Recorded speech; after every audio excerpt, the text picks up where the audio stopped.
Call to order the 4 p.m. closed session adjourned regular meeting of the City Council. Could I get a roll call, please? Councilmember Waller. Present. Councilmember Castle. Here. Councilmember Kelly Jedovich.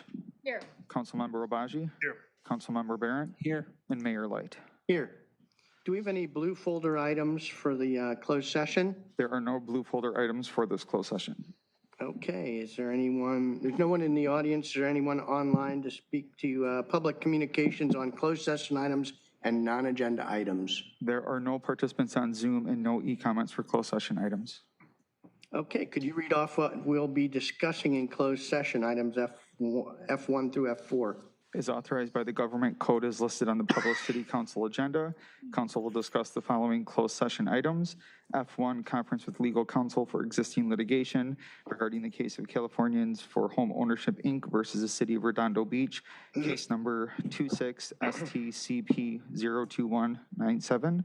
F2, conference with legal counsel existing litigation regarding the case Made a Mechanical Company versus the City of Redondo Beach, and does 1 through 100 inclusive.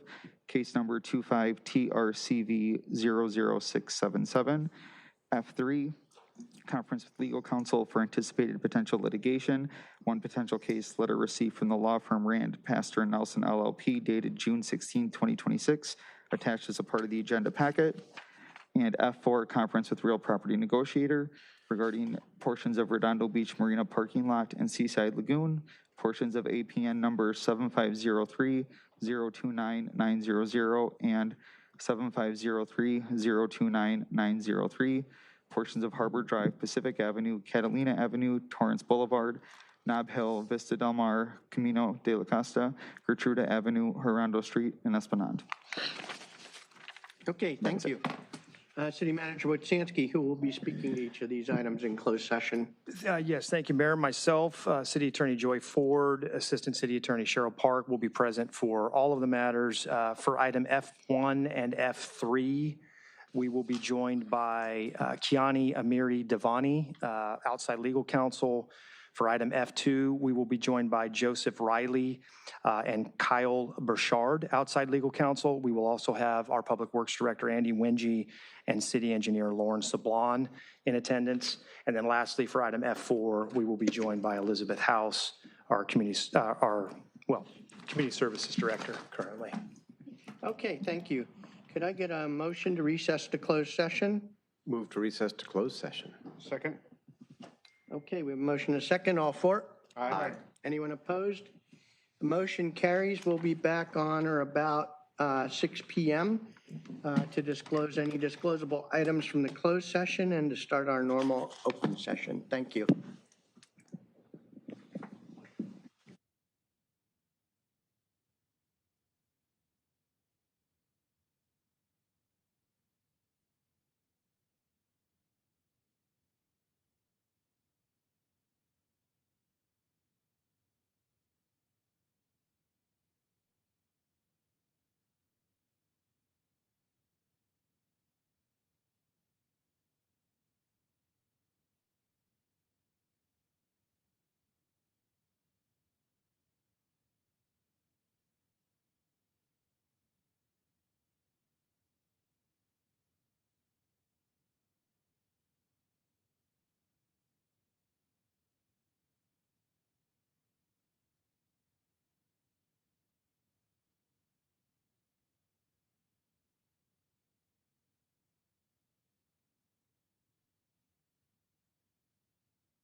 Where's that from?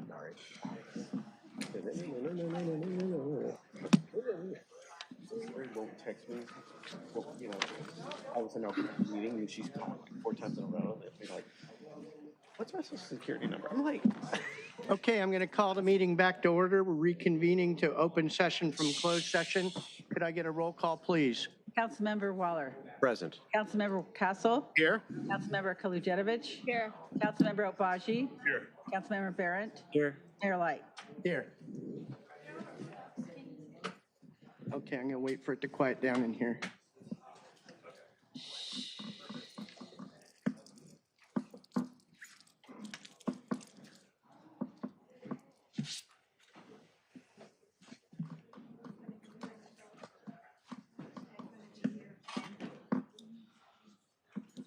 Okay, City Manager Witsansky, do we have anything to announce from closed session? Yes, for the case listed under item F1, the city council unanimously authorized the city attorney's office to defend the city in that matter. That's all. Okay, thank you. Could I get a motion to adjourn back to our regular meeting? So moved. Second. Okay, we have a motion and a second. All for? Aye. Anyone opposed? Motion carries unanimously. Could I get a roll call? I'm going to call to order the open session regular meeting of the city council. Could I get a roll call, please? Councilman Waller. Present. Councilmember Castle. Here. Councilmember Kalujetovich. Here. Councilmember Obaji. Here. Councilmember Barrett. Here. Mayor Light. Here. If we have any veterans or active duty military in the audience, please stand to be recognized for your service. Anybody out there?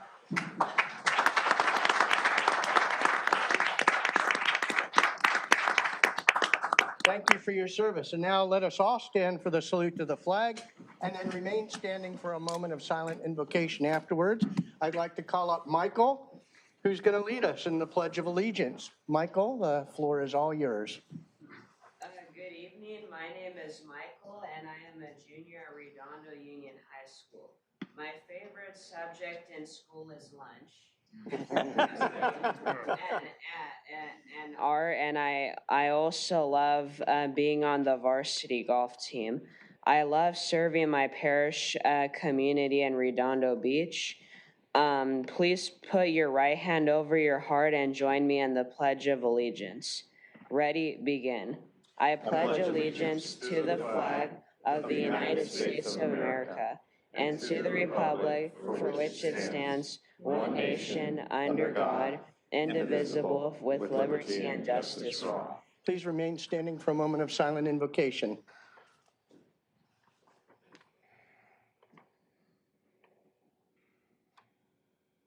Okay, please be seated. Michael, great job. Come on up and get a picture with the council.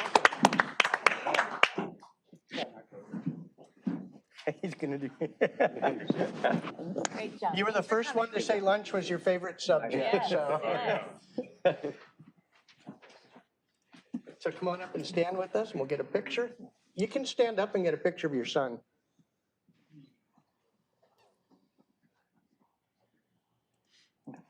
Okay, now family, come on up.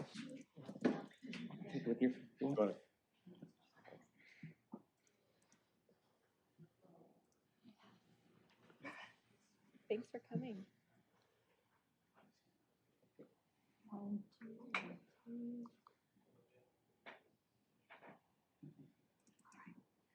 Okay. Thank you. Well done, Michael. Thank you. It's good to see you again. So Michael actually spoke and presented a video at my State of the City. So it's great to see you again, Michael. Thank you for doing that. Good job on the golf. Okay.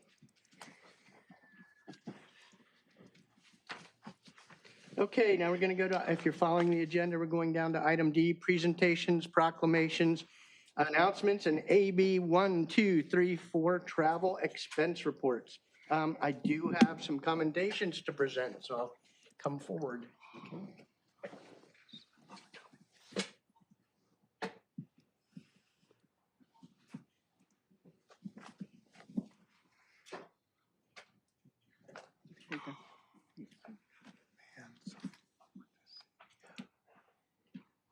Hey, good evening, everyone.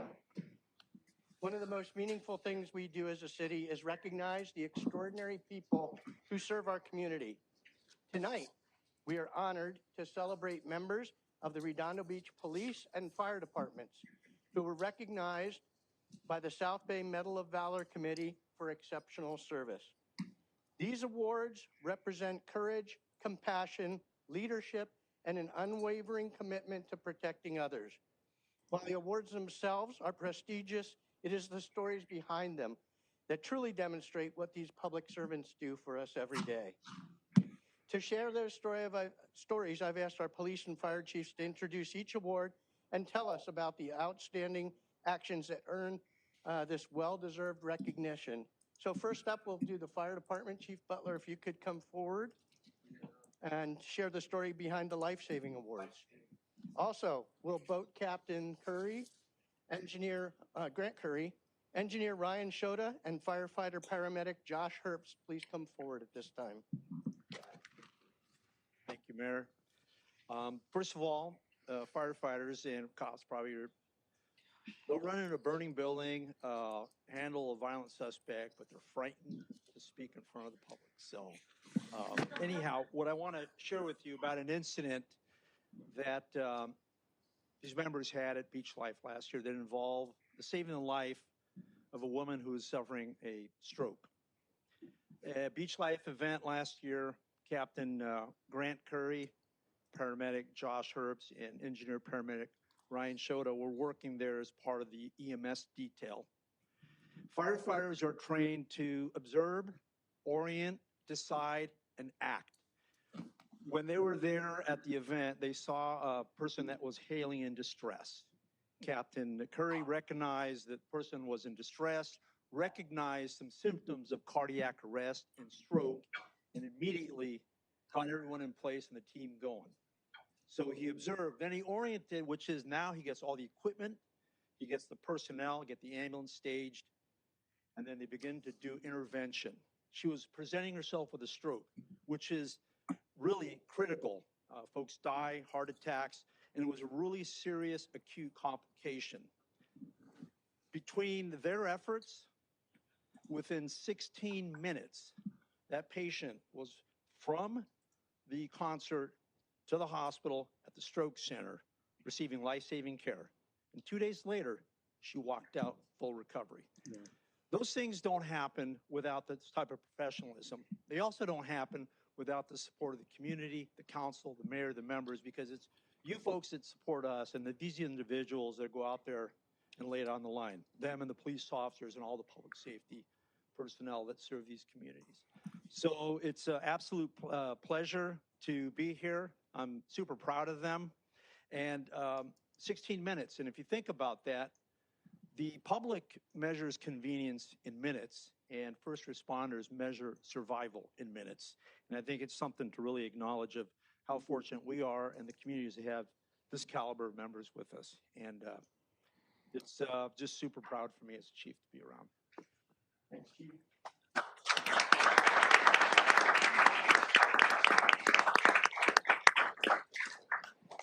So it's my great honor to be here tonight to present a commendation to recognize on behalf of the City Council, myself, and the residents of the city, your service and actions in this particular incident, but for all time. So Captain Grant Curry, there you go. Congratulations and thank you.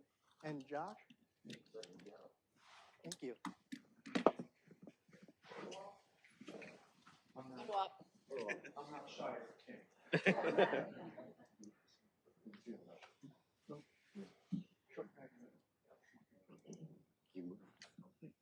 you.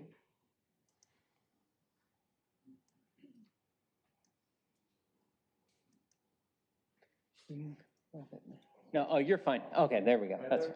Yeah. Yeah, exactly.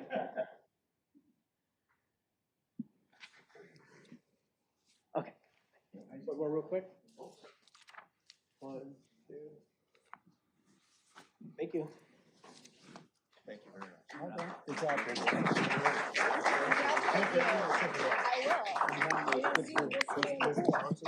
Harbor. Thank you very much. Thank you.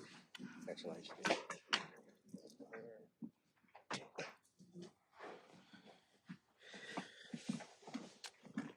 Okay, thank you. Now shifting to the police department, I'd like to invite Police Chief Steve Springle to join me up here. Also, will Detective Patrick Knox and Officer Kyle Lofstrom. Yep. Come on forward.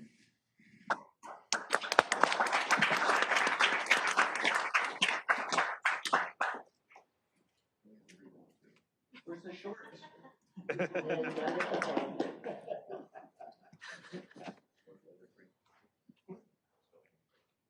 Okay, Chief, you want to tell us about this year's recipients? Thank you, Mayor. Appreciate it, and council and city management.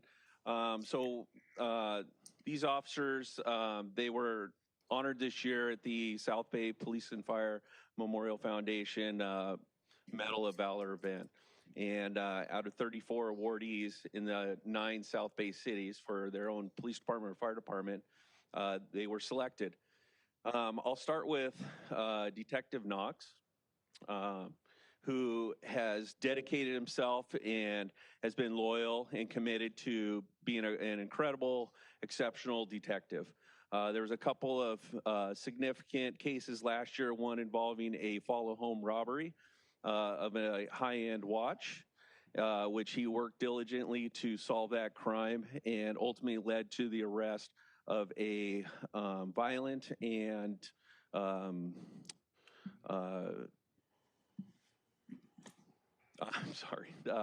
a violent and career criminal. So another case was a attempted kidnapping that he was able to solve through his diligent work and incredible work that he does as a detective. So he doesn't give up, and he keeps working hard, and it's incredible work. Officer Kyle Lofstrom, we all know him as Officer Kyle. He was recognized for his incredible work for the community, all the work that he does. Having strong relationships with the community is important for our success as an organization, and Kyle has consistently led that charge for the last 5 years at least, through his blood drives, through Coffee with a Cop, our community fairs, and everything that he does to build those relationships with the community. We appreciate it. So they were both recognized with the Sustained Superiority Award. Okay, thank you, sir. So once again, it's my honor on behalf of the City Council, myself, and the residents of Redondo Beach to present you both with these commendations for your sustained superior performance. Thank you very much.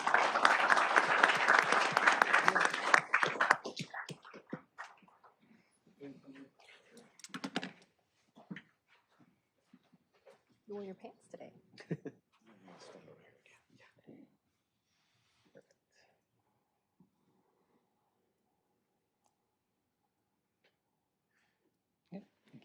Thank you. Congratulations. Great job. Good job, Sir Lostrom. Thank you, Detective Knox. Well done. You're my hero. Congratulations.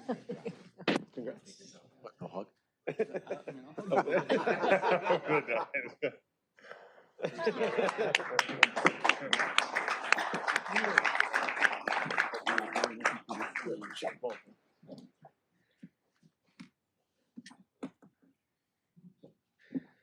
Should have handed him your application, right? Our next recognition honors officers whose actions exemplify outstanding service and dedication to our community. Will Sergeant Jonathan Keener, Officer Sabrine Selmy, and Officer Jasmine Woods please come forward now? Chief, you want to tell us about their award?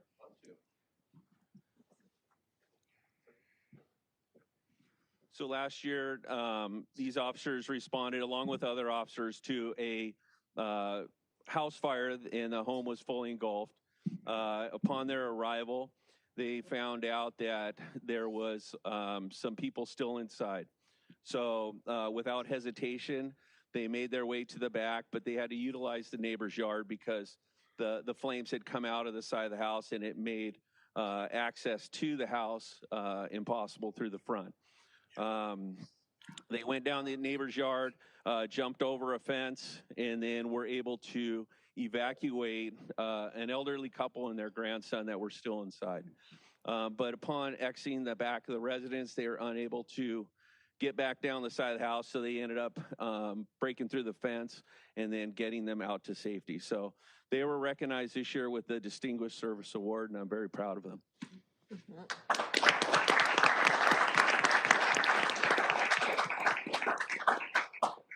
So for yet another time tonight, I'm very pleased to be able to present these commendations to our first responders who, fight so valiantly for our safety. So appreciate it. So Jonathan, this one's yours.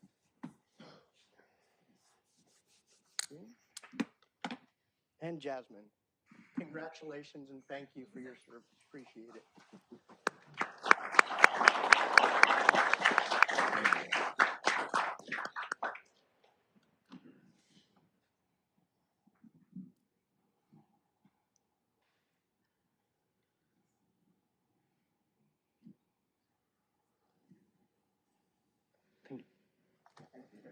There you go.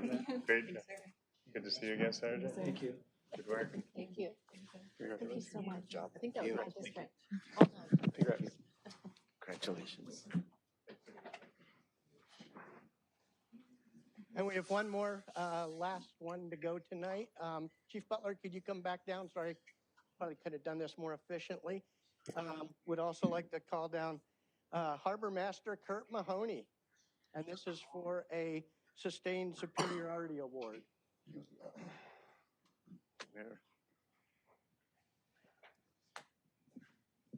Captain Kurt Mahoney.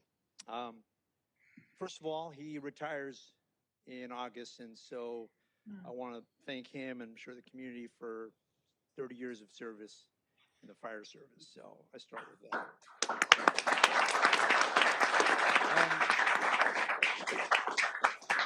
Folks that live in this community, get classes or police department, others, they know Cap Mahoney, first name. In fact, when I first got here, folks told me I should introduce myself to Cap Mahoney because everyone knows him. And what I want to share about him is that his dedication to this community is beyond belief for me. The time and effort he puts in, CPR training, CERT training, and all the other stuff he does for here the kids, community, and team sports.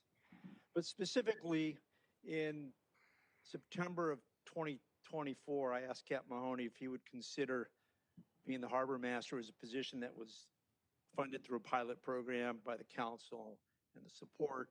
And he said he'd get back to me, which on one hand, I was like, whoa, okay. And secondly, I was like, this is an individual who thinks things through. And he took the challenge. He then stayed on full-time as a harbor master and made unbelievable progress there and really set the foundation. I can't thank him enough for support, the fun times, the camaraderie. He would try to keep me humble all the time. And the last thing I want to talk about is he set the foundation for now the new waterfront is being kind of reorganized, and I think it'll really dovetail with the new model we have. So, Kurt, personally, I really appreciate the friendship and the leadership. I know the folks that you work with are going to be sad to see you go. I'm sure the physical fitness, he's the physical fitness instructor for the department. I'm sure they'll continue, and I'm sure you'll come back and still kick their butt at whatnot. But anyhow, thank you so much. And on behalf of the department, I appreciate it. And congratulations on your retirement.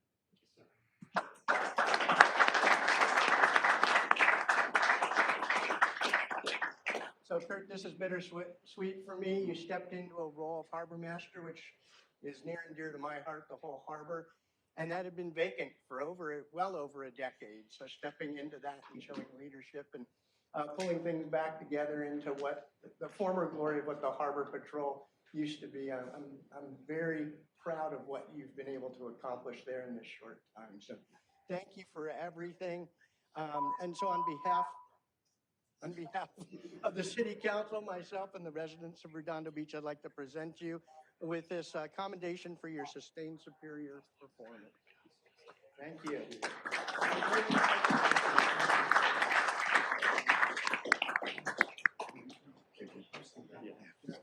Thank you, Kurt. Gotta get the picture first. Oh, yeah, picture first. Sorry. Okay. Out of order. Out of order, out of order.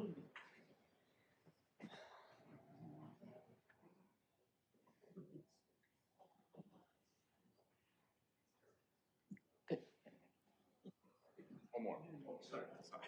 1, 2, 3. Hey, can you stand up? Thank you. I'm gonna miss you. Thanks, guys. Yeah. Thank you. Appreciate it. Well, there's deserved retirement.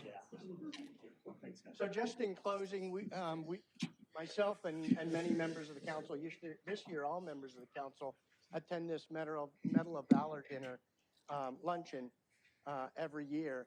And what I've seen, and this is my third one now, is Redondo really gets a lot of these awards for the size of our town. And that's because of the dedication and service of our first responders across the board. So thank you to those who have won the awards tonight, but thank you to all our first responders for what you do for us. Thank you very much. We appreciate it.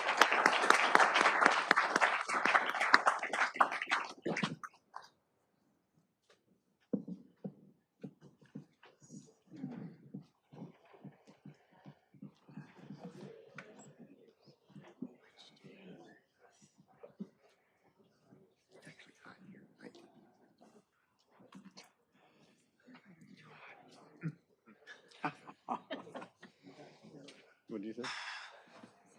Okay, we'll get going. So out of the presentations and proclamations, you'll see an item D2 there. Congressman Ted Lieu could not make it tonight, so we will reschedule that one. Going back to the announcements and AB 1, 2, 3, 4 travel expense reports, I'll start. I attended the Council of Government City Select Committee, and we ratified Councilmember Paige Kalajerovich as our representative to La Casa, and I'm sure you'll represent us well, so congratulations on that. So I attended the Pride Paddle at King Harbor Yacht Club. That was a great time and well attended. It's growing every year in attendance. Last week, I went to the Southern California Association of Governments Regional Council meeting. There we passed SB 79 reluctantly. It's not like we had to vote on it, but there was not a choice in the vote. So SB 79 is, map is now formally completed by the Southern California Association of Governments. I did learn some things there, which I'll bring up under referrals to staff later. Had the honor of starting the July 4th 5K down in Riviera Village. That was a lot of fun, and got to eat at Martha's in the morning. So that was my first trip to Martha's in Redondo. And attended fireworks that evening. And I don't know about you, but I felt like this was the most spectacular fireworks I've seen in Redondo. It was truly impressive. Also got to meet with an artist, John Van Hammersveld, who contacted us potentially about doing a mural in our city. You might not know the name, but you probably know an example of his art. If you have ever seen the Endless Summer poster from the old surf movie, Endless Summer, that is what started John in the big artist career. So he's very interested in doing a mural for us. He has not told us the cost yet. So that's all I have to announce. So we'll start with Councilmember Barrett. Anything on your end? Yes. I have a AB 1234 announcement, which is an expenditure made for the League of California Cities annual event. The details are available publicly through the executive assistant to the council. And I did have an announcement. This week is the 104th birthday of Redondo Beach resident Viola O'Neill, who I know the mayor remembers from last year's commendation for her 103rd birthday. So congratulations to Ms. O'Neill and to her family and friends who continue to spend time with her and bring these to our attention, including Ms. Deborah Thomas. Thank you. Okay, thank you. Councilmember Obaji. Just that Councilmember Barrett and I had our budget recap meeting virtually last night after the U.S. World Cup game. And I want to commend staff also on the fabulous fireworks show that was on the 4th of July. My family enjoyed that. So thank you very much for a great job. And thank you to Harbor Patrol Fire Department for for keeping that safe for all the residents. That's it. Thank you. Thank you. Councilmember Kalajerovich. Yes, I will also be attending the League of California Annual Conference. So there will be an expense associated with that that's available in our council assistance office. And the last executive committee for regional homelessness alignment, which is through LA County, I was elected chair to be, chair of that committee. Really hoping that we move forward in the success of Redondo Beach and bring some of the lessons learned and the outcomes that we have here countywide. There'll be a significant impact if we can do that. So I'm looking forward to that. And I want to announce that Shakespeare by the Sea is coming back to Redondo Beach. It will be Friday, July 24th at Veterans Park. And they're teaming up with Made by Meg, who's the concessionaire from the Historic Library there. And you can get your picnic from her. There's a little happy hour before the show, starting at 5:30 on the West Lawn, and then the show starts at 7. Please bring a blanket and a low back chair. And then Saturday will be the close of the season at Dominguez Park. So that's July 25th, Saturday. And the picnics, you can purchase a picnic from Michael's, which is a great North Redondo nonprofit. And donations will be, a portion of that sale will be going towards Shakespeare by the Sea. So I hope to see you at one of those shows. And they call those lunches Bard's Bites. Yes, yes. All in keeping with the theme. And the show this year is Macbeth at both locations. And then lastly, in honor of our sustained superiority awardee, Kyle Lofstrom, there will be a blood drive July 15th, and he needs 150 units. So everyone here could sign up and then bring 4 friends. And give 10 units each. That's right, yes. That's it, thank you. Okay, Councilmember Castle. Just a few things. I attended the Riviera Village Association's Summerfest, the very popular annual event in the Riviera, and that was well attended this year, another successful year. I also attended the Pride Paddle at the King Harbor Yacht Club, as well as the King Harbor Association monthly meeting on the 1st, and was at the start of the July 4th 5K down in the Riviera, and that was another successful event. And I just want to echo Councilmember Obaji's comment to city staff that I received several emails about the fireworks show that this year in particular was very, very good. So just wanted to pass along those congratulatory remarks to staff. Yep. Is that it? And that's it. Councilmember Waller. Thank you, Mayor. Since it's been a couple weeks, since the last meeting, I attended the South Bay Cities Council of Governments board meeting. The highlight was honoring outgoing chair Bernadette Suarez. Riviera Summer Festival was 3 days of shopping, eating, and music, and a great time was had by all. I also attended the amateur radio, ARRL, I can't remember what it's the field day. It's a yearly ham radio exercise in emergency preparedness. I went to Wilderness Park and met the Hughes Amateur Radio Club. I went to a park in Torrance where I met the South Bay Amateur Radio Club, and I drove up to the top of Palos Verdes at Soleado Elementary School where I met the Palos Verdes Amateur Radio Club. And I have to find out of the Hughes Club where they keep their trailer with their antenna. Let's see where that is, but the Palos Verdes one keeps theirs at City Hall. So if you go to all 3 of those, are you officially a ham? Yeah. Well, I did get online and I made 2 contacts, so I think I actually am. Also attended the 6th Annual Pride Paddle and Lunch. It was great getting out on the water in Captain Jake's electric Duffy boat, along with Councilmember Obaji and daughter. Went to the ribbon cutting for Rocket Fitness. They've been in the village for 16 years, but they are a new chamber member coming out of the pandemic. They sort of never got around to joining the chamber, so it's a new thing, new but not new business. City School Subcommittee met. We got updates on bond activities from our BUSD sites, talked about the city's FP bond status, e-bikes on campuses and safety initiatives, privacy screen impact on sightlines, property surveys, and electronic sign restrictions in the city. Attended the Clean Power Alliance Board of Directors meeting. The highlights there include the Rexford 2 solar battery facility. It's 200 megawatts of solar power and 200 megawatts of battery storage. They also signed Claremont College. They'd opted out of Clean Power Alliance and just signed them to a 3-year, 100% green option. They're going to account for approximately 63 gigawatt hours of the annual load, which would put them in the top 10 of customers for Clean Power Alliance. Northrop Grumman might be an option to work on to see if we can bring them on, unless they're too large. There are limits on how large somebody can be.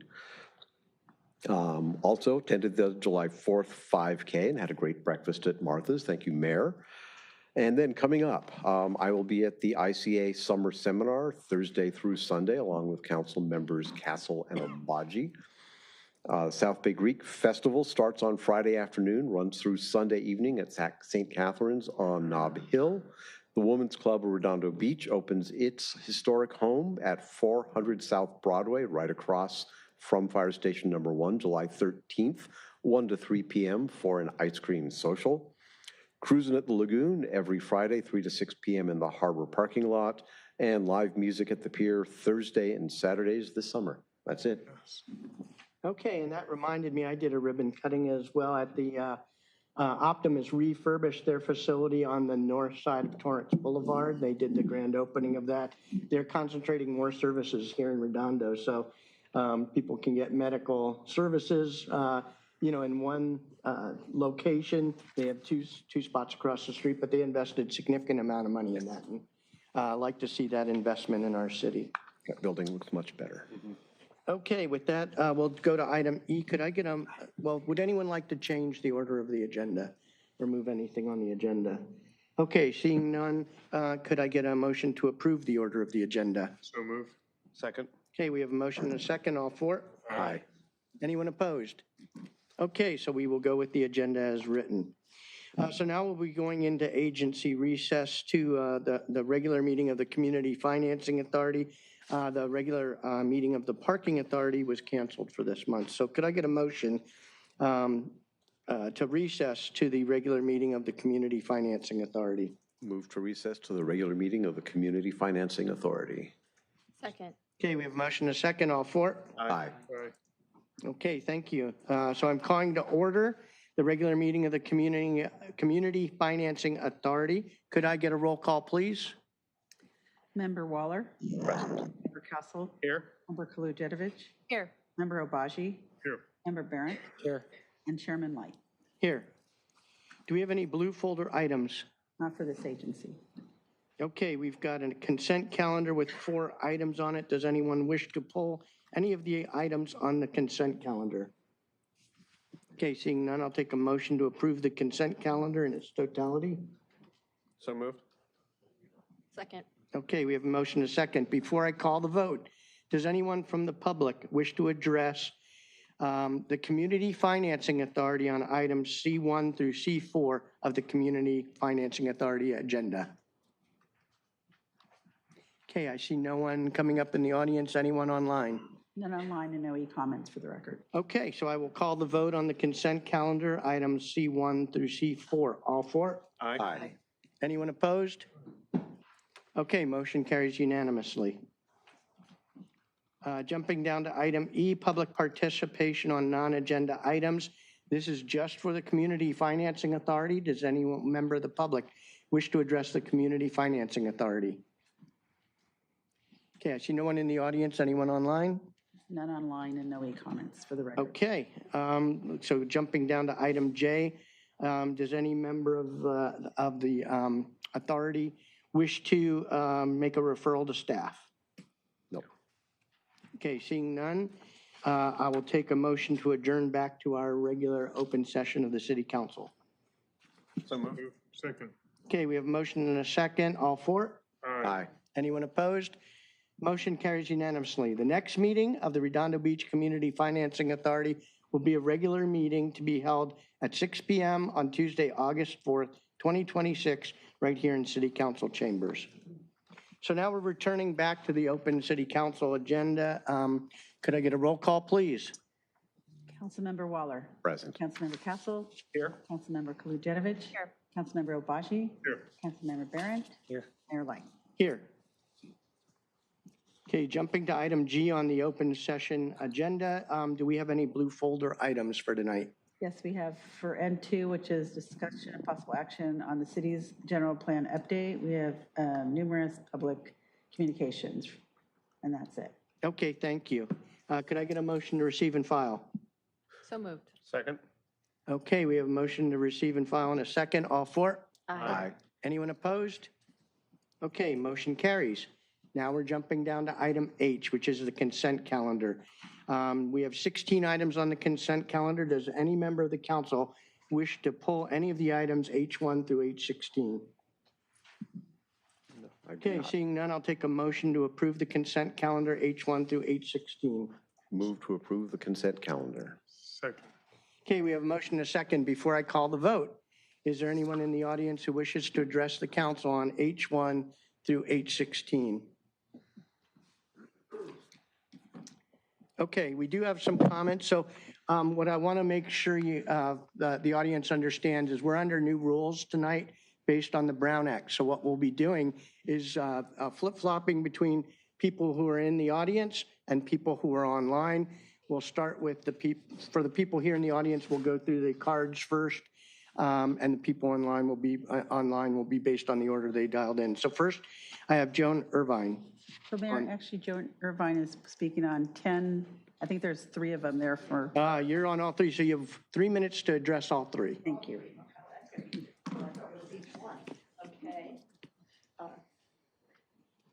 Joan Irvine, District 1. First of all, I'm really excited about the Nike at Night event that's coming in. The fact that, first of all, it's going to be on the Esplanade, and also that it's geared toward women. Having been a runner in the past, I know how concerned I was at certain times, especially when I was traveling around the country when I was running, that I was running by myself. And I always had to make sure I was careful about when I was running. So that's great, and the money it's bringing into the city. And I'm hoping that it looks like it's only like a one-time deal in general. So I'm hoping that maybe they have such a great time that we get it back again next year. As far as H13, about the speed bumps on F, I think it's really important. One of the things that was happening when I was campaigning is the people who were living on that street were very concerned because people from PV will cut down F to get to PCH and get to the beach. So that was a big concern. So I really support them having the units to slow down the traffic. And then also on H15, talking about whether you're going to be doing, helping with the village of as far as not increasing the fees and decreasing the fees. The summer festival is so important. I mean, it was amazing, and just what the city has done with that, and it's a way community comes together. You see people you only see a few times a year. Everybody's talking. It's dancing, which is really good, and the local bands. So I just wanted to say, whatever you can do to support that is so important for our community, and plus the fact that we have the holiday stroll and the Halloween stroll. These are really important community events that give us a reason to get together. And sometimes you only see people at these things. I see people that maybe I see once a year or twice a year. And so it was just absolutely fantastic. So please do what you can so that you can continue it up and it's not outpriced, so that vendors don't come back or that they can't do it again. So thank you. All that, and I still have less than a minute left. 3 minutes, well done. Do we have anyone online? Yes, I have Daryl Boyd. Go ahead, Daryl. Daryl Boyd, District 3, 39-year resident, 33-year tax-paying resident, lifetime South Bay resident. I'd like to thank City Manager Mike Wodzansky for meeting with me, Mark Nelson, and Dave Monahan on Wednesday July 1st at 500 to 600 North Prospect Avenue. We walked the street and the North Prospect Avenue. Darrell, excuse me, is this pertaining to the consent calendar? I thought this was non-agenda. No, we're in consent calendar. Excuse me. Okay. Okay. Anyone else in the audience here wish to speak to the consent calendar items? Anyone else online? I have no one else online. I do have, for e-comments, for H8, I have one that's neutral, H10, one opposes, H12, one support, and one oppose. And that's it. Okay, thank you. Before I call the vote, Councilmember Obaji, you want to make a quick comment? Yes, quick comment. Just want to recognize and thank Community Services or Super Director Elizabeth House for her work on this Nike After Dark run. It's a first ever event in Redondo Beach. It took a lot of coordination and working with other cities to bring it here and land it here. Otherwise, it wasn't going to work out. They need 13 miles of terrain, right, to route the course through. So great work, Director House. Thank you for bringing that to Redondo Beach. Okay. With that, I will call the vote. All for? Aye. Anyone opposed? Okay, motion carries unanimously. So H8, adopt by title only, resolution number CC-2607-048, a resolution of City Council, City of Redondo Beach, California, proclaiming Sunday, September 13, 2026 as Open Water Swim Day in the City of Redondo Beach in sponsorship and support of the 8th Annual Swim the Avenues Water Sports event to be held in the City of Redondo Beach coastal waters, and appreciation of the County of Los Angeles effort to permit the event and provide logistical support. H11, introduction by title only, ordinance number 3313-26, an ordinance of the City Council, City of Redondo Beach, California, amending Title 3, Chapter 6, Section 3-6.03 of the Redondo Beach Municipal Code pertaining to parking meter hourly rates for introduction and first reading. H12, adopt by title only, resolution number 2607-049, a resolution of the City Council, City of Redondo Beach, California, amending civil penalties for parking violations regarding violations of parking restrictions during various hours for street sweeping to increase the total penalty amount from $55 to $79. H14, adopt by 4/5 vote and by title only, resolution number CC-2607-046, a resolution of the City Council, City of Redondo Beach, California, authorizing a fiscal year 2026-2027 budget modification to appropriate $260,000 from the South Bay Cities Council of Governments County allocated local solutions grant funds to the intergovernmental grant funds for the single room occupancy SRO and motel beds. I have two more.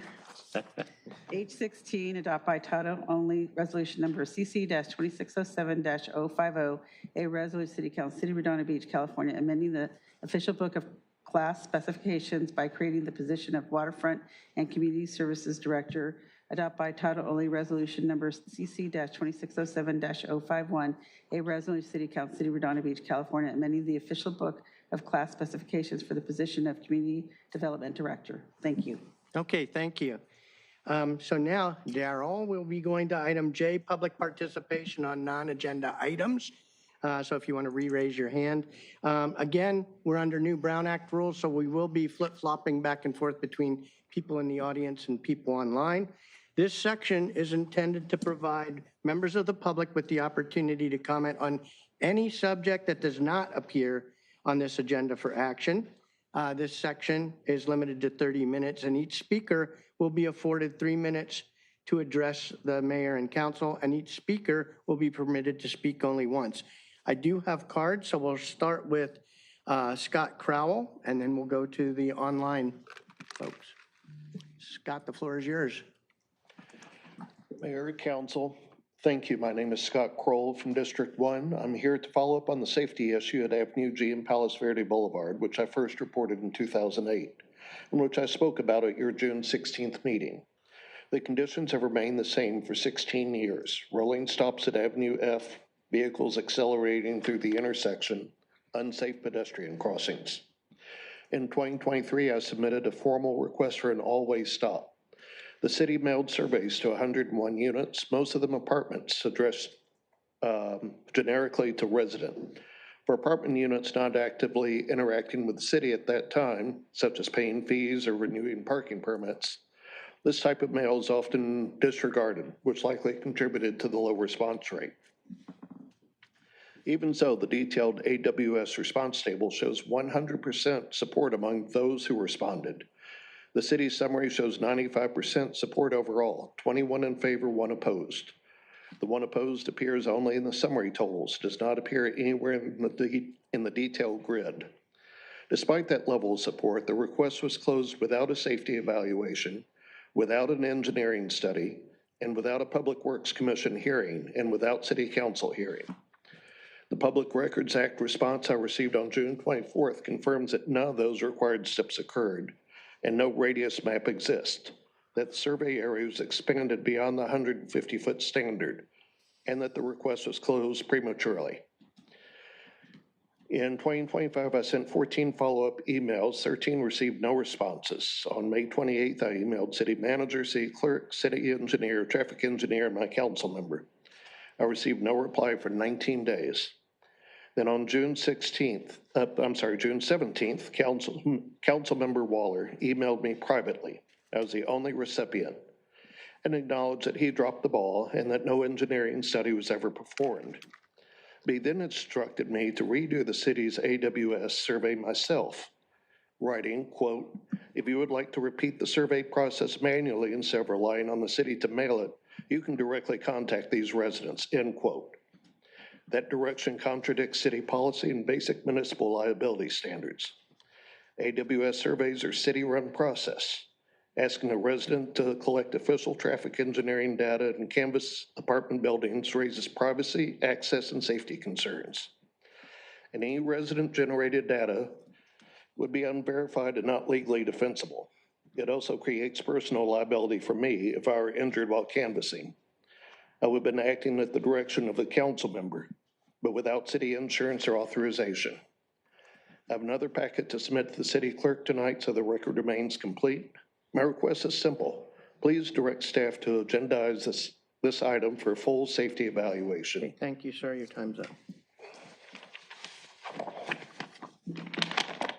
Receive and file. Second. Okay, we have a motion and a second on floor. Aye. Okay, carries unanimously. First person online. Okay, so Daryl Boyd. There you go. Okay, once again, Daryl Boyd, District 3, 39-year resident, 33-year tax-paying resident, lifetime South Bay resident. Wanted to thank City Manager Mike Witzansky for meeting with me, Mark Nelson, and Dave Monahan on Wednesday, July 1st.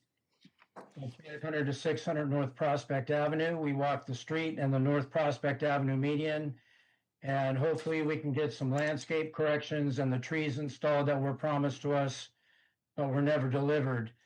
Necessary traffic calming, safety and noise upgrades were also discussed, and we hope to see action taken on those items as well. So thank you, Mike. It's unfortunate that we had to go this route, but since our District 3 council member, Ghost Koluderovich, doesn't represent anyone in District 3 on important quality of life and public safety issues before herself, and Jim Light has refused to meet with us and walk the street on the project that he interfered in, as his ego is in the way, this was the only option left. Residents are waking up to the honesty, transparency, proper disclosure, legal and ethical conduct problems of this mayor and city council. All very questionable right now with this group that seems to operate more like the Shady Bunch than a respectable mayor and city council should. The optics are terrible. The lack of respect for the voices of residents when we tell you what we want and what we expect from you. When residents disagree with you, you put them down, laugh, and scoff at them. We can all see it. The disrespect towards longtime residents like me and my family, who have made decades of contributions to this city, only to be personally attacked, belittled, and lied about by tyrant Jim Light in retaliation for standing up against him in residential matters, holding him accountable for lying to me, the residents on my street, and my neighborhood. The mayor should be an example of proper personal, legal, and ethical conduct. But Jim Light breaks the law by deleting posts from his city government Facebook page, violating the California Public Records Act, and violating the First Amendment of the United States Constitution, For some reason, he's not held accountable and faces no consequences. Do you condone this activity, City Attorney Joy Ford? In upcoming sessions, let's get into the many stonewall public records requests, like the mayor's side deals for car show contracts to non-residents that weren't offered to me. The mayor's undisclosed travels to Japan with the Beach City's health district director. His travel to Washington, D.C. Who paid for the travel, the expenses? Who else traveled with him? Or beach life tickets that the mayor refuses to prove he paid for. The disbanding of the Public Safety Commission, water polo, possible illegal medical benefits not reimbursed by a certain. Time. Okay, your time's up. Okay, Miles Burkhart is the next card I have.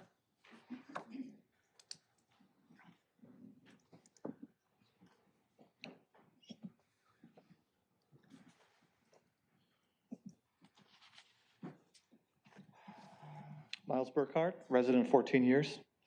Mr. Mayor, you and others here ran on public safety. The city manager's pause on code enforcement puts that safety in jeopardy and exposes taxpayers to massive financial liability. Here's a summary of the paused code. The main purpose is very clear. Safety and sightlines. Front setbacks, 42 inches high, corner visibility, 36 inches. Both of these are based on national safety standards. 42 inches is how high people sit in cars. It's the average height. A vehicle traveling 25 miles an hour requires 2 to 3 houses in length to stop for a hazard. You cannot stop for what you cannot see. Trimming a hedge to 42 inches is a very low bar for public safety. Most of us do it gladly. I emailed the city manager and the city attorney about the code pause for clarification. They both promised safety cases were unaffected. But code enforcement emailed me 7 times since then, stating they are no longer enforcing the code. I tend to believe the boots on the ground.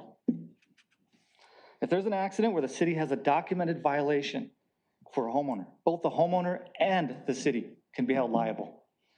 We are talking about settlements that can cost millions if someone is hurt or killed. That's taxpayer money. The city has a big list right now of known hazards and has publicly stated they are ignoring them. I think there's a name for that. What was the decision-making process here? Maybe it was the 4 residents that came in on June 2nd to this meeting and complained about the code. Each of those residents has a city-verified sightline violation. Some of them admitted breaking the law for years. Did you ask your risk manager to sign off on the pause? Did you ask your insurance carrier to review the added liability? Did you consider that school just ended in June? Peak season for kids on bikes and e-bikes. The city manager paused safety enforcement at the worst time for all the wrong reasons. You said you're committed to public safety. Make good on that. Direct the city manager, whom you appointed, to remove this dangerous code pause. Okay, do we have anyone online? Yes. Mark Nelson. Go ahead, Mark. Okay, hi, Mark Nelson, Redondo Beach property owner. I'd like to second Daryl's voice and also thank Daryl for organizing the meeting with the city manager. If the city needs any more information about the 500, 600 block of Prospect, feel free to email me and I can coordinate getting information back to wherever it goes. I read an Easy Reader article with a comment from a city council member. Supposedly there's a letter to the city council from CDC, Continental Development, that was a rejoinder, which might be part of a lawsuit against beach cities. I really couldn't tell from the article, and I didn't get a lot more from the council comment, but I guess what I'd really like to see is, since we all know there's a letter now, newspaper had it, apparently. Could we please get that letter entered into the record so that residents can find it without going through the exciting and time-consuming process of a California Public Records Act request? So I would definitely like to know, and at this point in time, it seems as though CDC is taking some action and the council's aware and no one else has been clued in on it. Thank you. Thank you. Okay, Max Steinbrunn.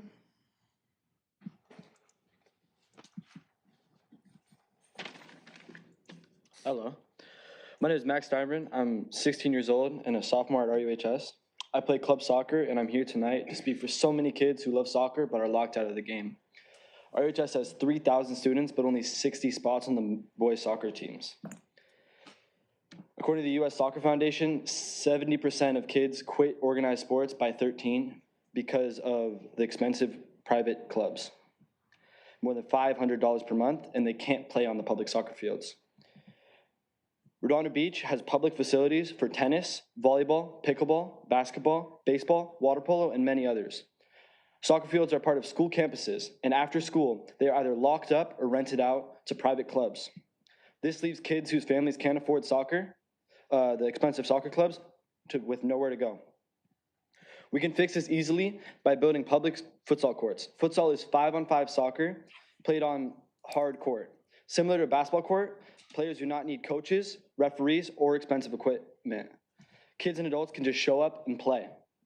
Best of all, a futsal court is small, only 6,000 square feet, about the size of a tennis court, and less than 1/10 the size of a regular soccer field.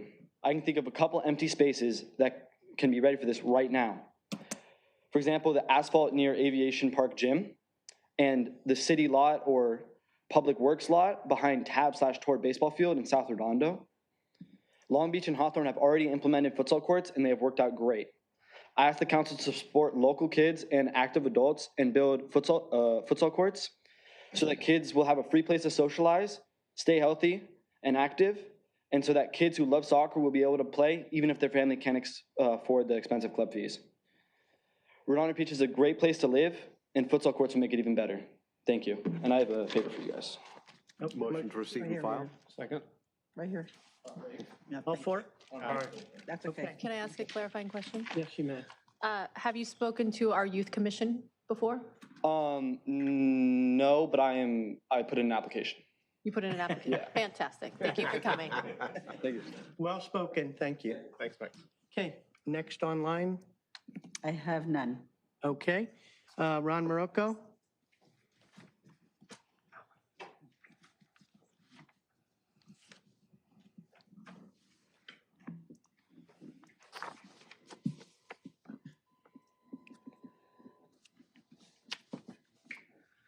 Mayor and Council, Ron Morocco from District 3. I want to talk to you tonight about the Morel House, which is located in District 3. As you know, the building has been closed to the public since late November of 2025, over 7 months ago. As you know, the 5-year extension of the lease agreement with the Redondo Beach Historical Society expires on February 28th, 2027. And as a city staff person has already pointed out, that organization has lost its nonprofit status. More specifically, as can be found in the California Secretary of State website, the Redondo Beach Historical Society was suspended on January 2nd, 2014, and was terminated as a corporation on November 22nd, 2019, has been administratively dissolved by the Franchise Tax Board. Since 2027 is just around the corner, the council needs to consider what it wants to do with the property. Since it's unlikely that the Morel House can be reopened under the existing lease and extension in 2026, namely under paragraphs 13 and 15 of that agreement, and anything done with the property will require council approval, including if the museum tries to reopen in this calendar year, the council needs to evaluate alternative uses of the properties.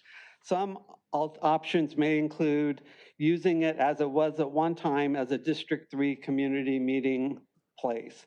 Rented to another nonprofit or perhaps even the Beach Cities Health District, since you'll talk about that later, and use it maybe perhaps as an art gallery or another museum, or use it as administrative office. And at one point there was discussion with previous councils about leasing it to a for-profit entity. The previous recommendation that came before this council, and that was before the first lease agreement, was to consider viewing the options and operations and use of the property and to prioritize that. And I'm encouraging you, since again, January 2027 is just around the corner. It's an opportunity to figure out what you want to do with it. Thank you. Thank you. Still nobody online? Okay, Gil Escontrias.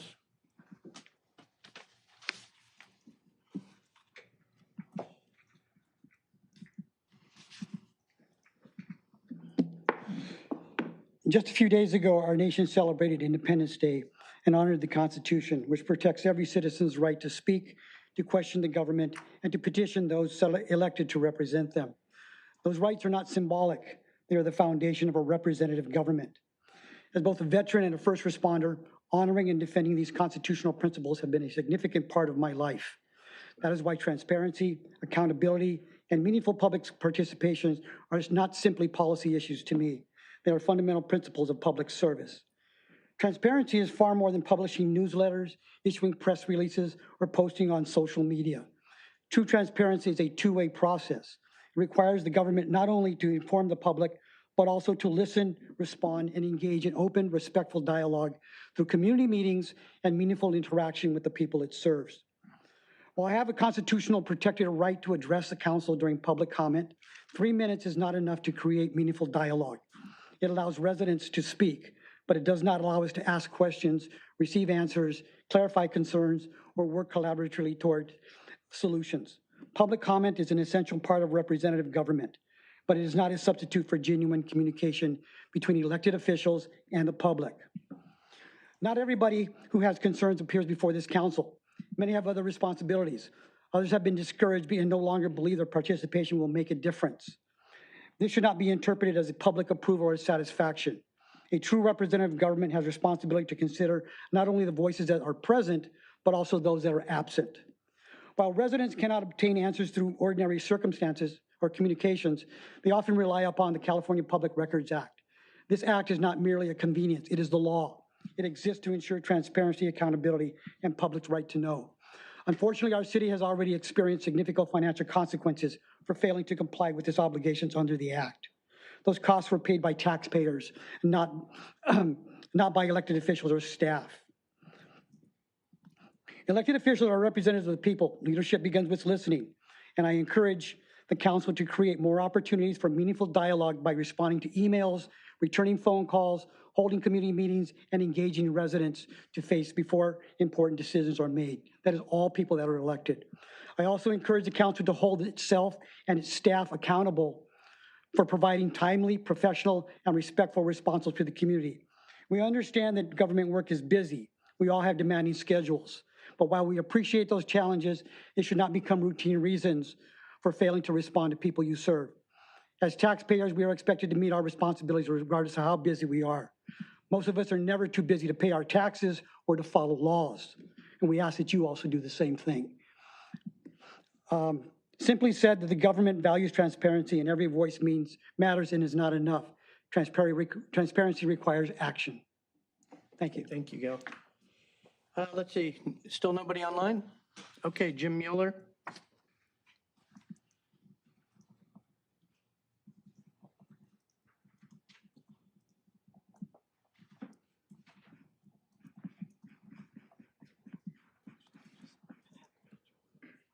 Good evening, Council. Jim Mueller, District 5.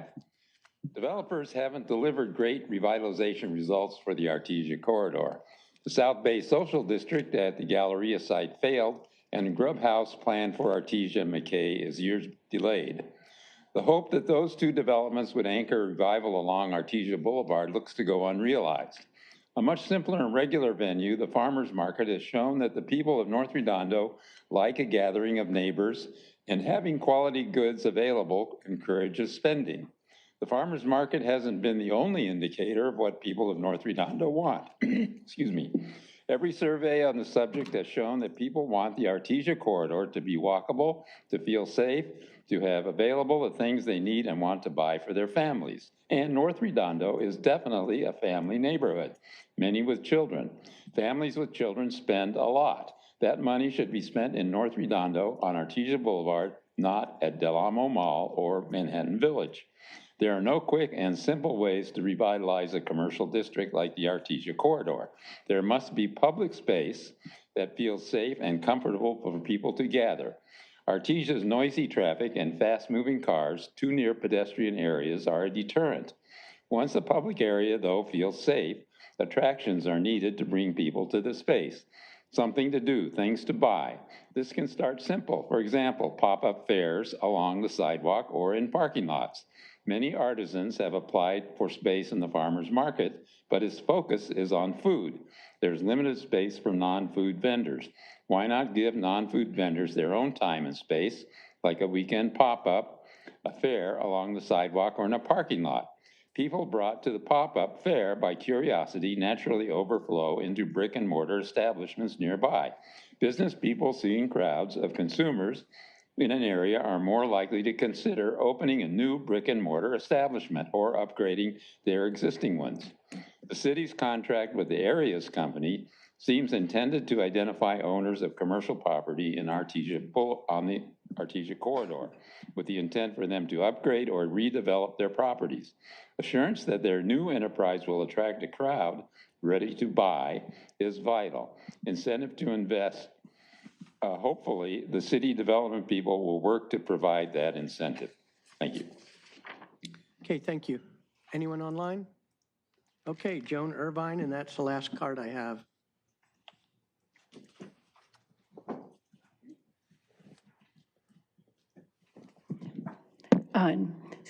Mayor, City Council members, Joan Irvine, District 1. First, I want to thank Public Works, the police and the fire department, city staff and volunteers for making our July 4th celebration and the summer festival so successful, as I had mentioned earlier. Plus, these events brought tens of thousands of people to our city, supporting our local businesses, so thank you. But during the last few weeks, hundreds of people, it was really humbling, thanked me for speaking out on topics that they couldn't speak out on for various reasons. So tonight, I want to talk about fiscal responsibility and cannabis. As you worked through the budget, you made painful decisions. Hiring freezes, higher community event fees, service reductions, even eliminating 9 crossing guard positions at a mere $175,000. No one wants to reduce youth safety, but these cuts demonstrated the financial challenges our city faces. You have a fiduciary responsibility to evaluate projects based on numbers and facts, not personal beliefs or politics.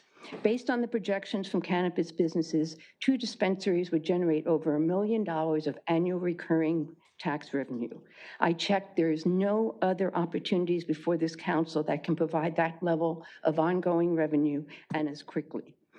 Plus, I learned from the state that cities with licensed retail cannabis stores were eligible to apply for the Proposition 64 grant for up to $4.5 million for public safety, youth programs, public health, and environmental improvements. Redondo residents are already purchasing cannabis through neighborhood cities and illegal delivery services. The difference is that these other cities have tax revenue from it.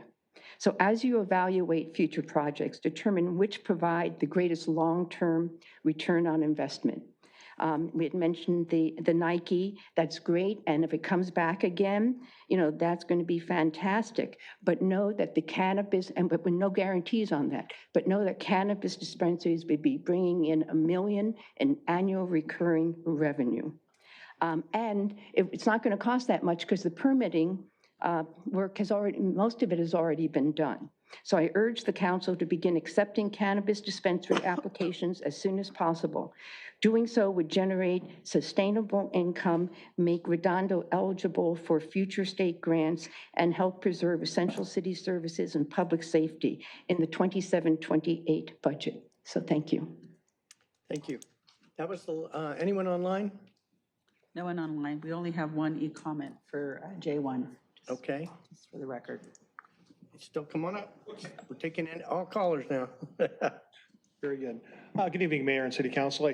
I had to come up because I heard the speaker talk about something that was near and dear to me. Well, it's a farmer's market. Tomorrow, Wednesday, from 2 to 7, come on down to our farmer's market. It belongs to Redondo Beach. To give you an idea, we have people coming in every week who are like, I'm so glad this is my market now, because they never had one before. And we've only been open since April 22nd, and we were consistently getting the same people, more and more people, different people coming in. We're now starting to do programming events. But I got to tell you about one problem that we're having with the market, and that is they have probably the best salsa out there, and every week I got to buy another gallon of this stuff practically. and bring it home. But you got to add the jalapeno, have them chop up, gives you some extra stuff with that. But equally good, I've never been a tamale fan before, but I got to tell you, they make the best tamales, chili relleno ones or whatever. But the problem with that is, like, just to give you an idea of how popular they are in the community. Last week alone, the guy sold 237 of them. Wow. Tamales. That's 11,850 in a year. Think about that. And that's 11,850 more than ever would have been sold in North Redondo. So anyway, just want to remind you, I'm kind of making fun of it, but tomorrow, come on down. It's a great event, 2 to 7. We get new people coming by every week. The market's been really, really good. We're firing on all barrels right now, all cylinders right now. So certainly appreciate your support and continue to support with that. And I still see city service people coming by and buying stuff, which is good too. So sorry, Mike, I know they're taking long lunch breaks probably. But anyway, come on down tomorrow, 2 to 7. Thanks. Thank you. Anyone else? Anyone online? Yes. Nancy Skiba. Go ahead, Nancy. Good evening, Mayor Jim and City Council and staff. I just want to call in and make a suggestion that perhaps at some time in the future, we would be able to have a community garden in North Redondo, like what they have down in the south. I think a lot of people would like to be participating in this and have it nearby where we live, and it could be something nice for the neighborhood. Thank you. Okay, thank you. We still have time. Anyone in the audience wish to address the City Council on non-agenda items? Mr. Jones. Thank you. Thank you, Mayor. Thank you, Council, for your time. And I would just like to say the fireworks show was all-time amazing down on the waterfront.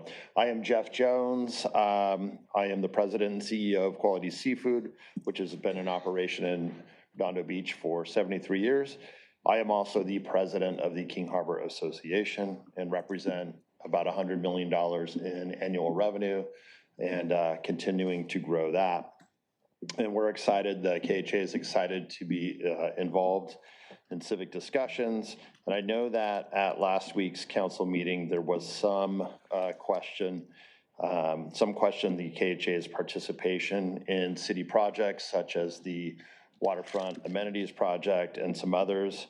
And truthfully, I would say that in past years, the KHA operated more as a marketing pass-through than as a collective of business owners with a shared vision of what the waterfront business environment could be and potentially what it could grow into.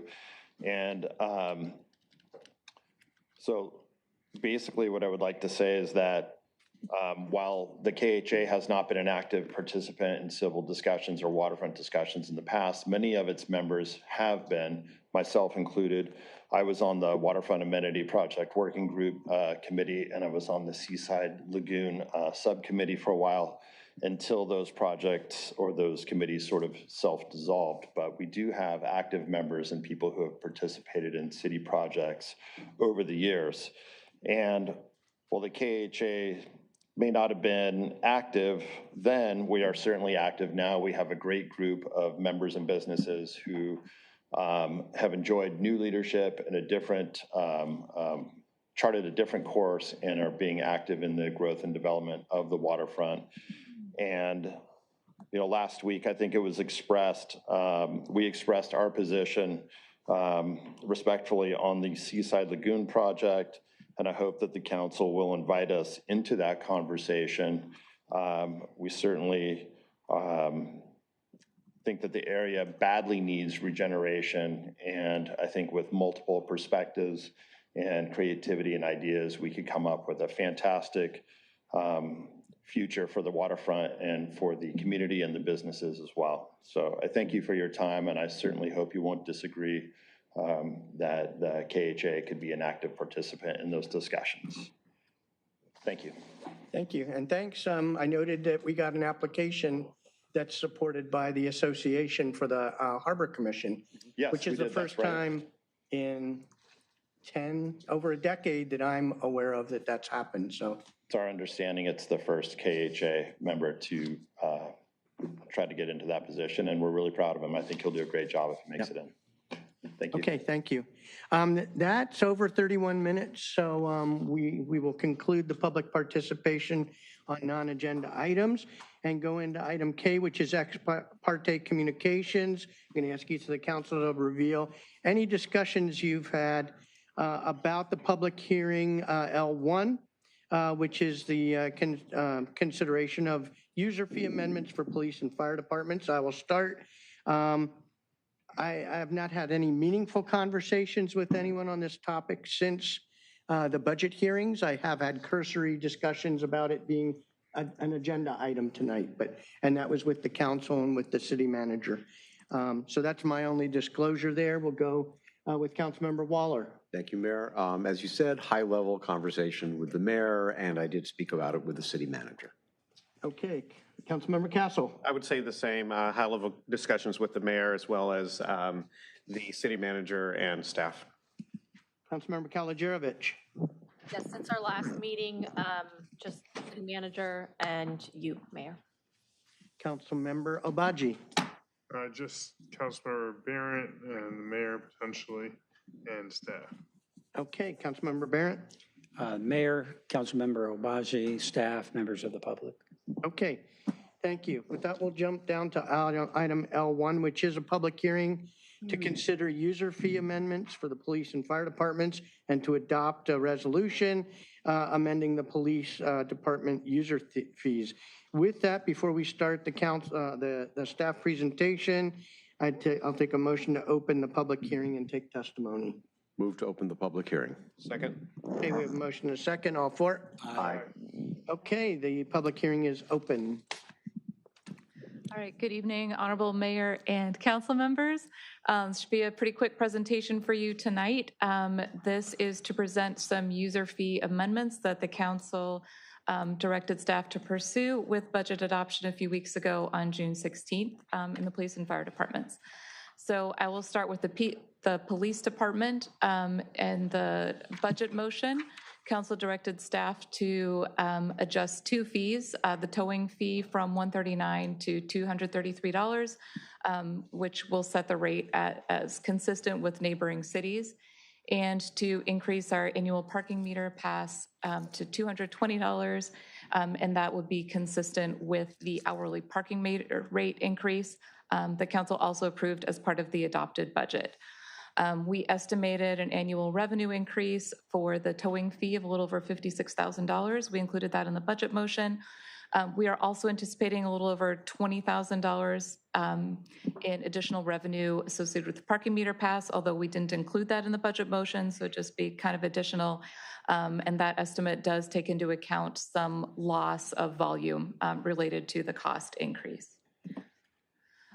Council had also directed us during the budget motion to consider adding or to add a fee for boat storage at a minimum of $2 per foot per day. We were able to identify within the existing fee schedule that we have a daily fee, $542 for this purpose.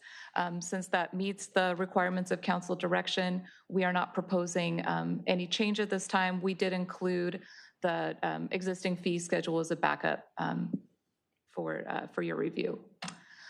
Finally, although these are not part of the public hearing and not related to this item, we just wanted to mention two additional fee items that you saw as part of the consent calendar this evening. the parking meter rate increase, which again, you adopt by ordinance. So the first reading of that was on consent tonight. And our street sweeping citations, which are adopted by resolution and we're on consent calendar.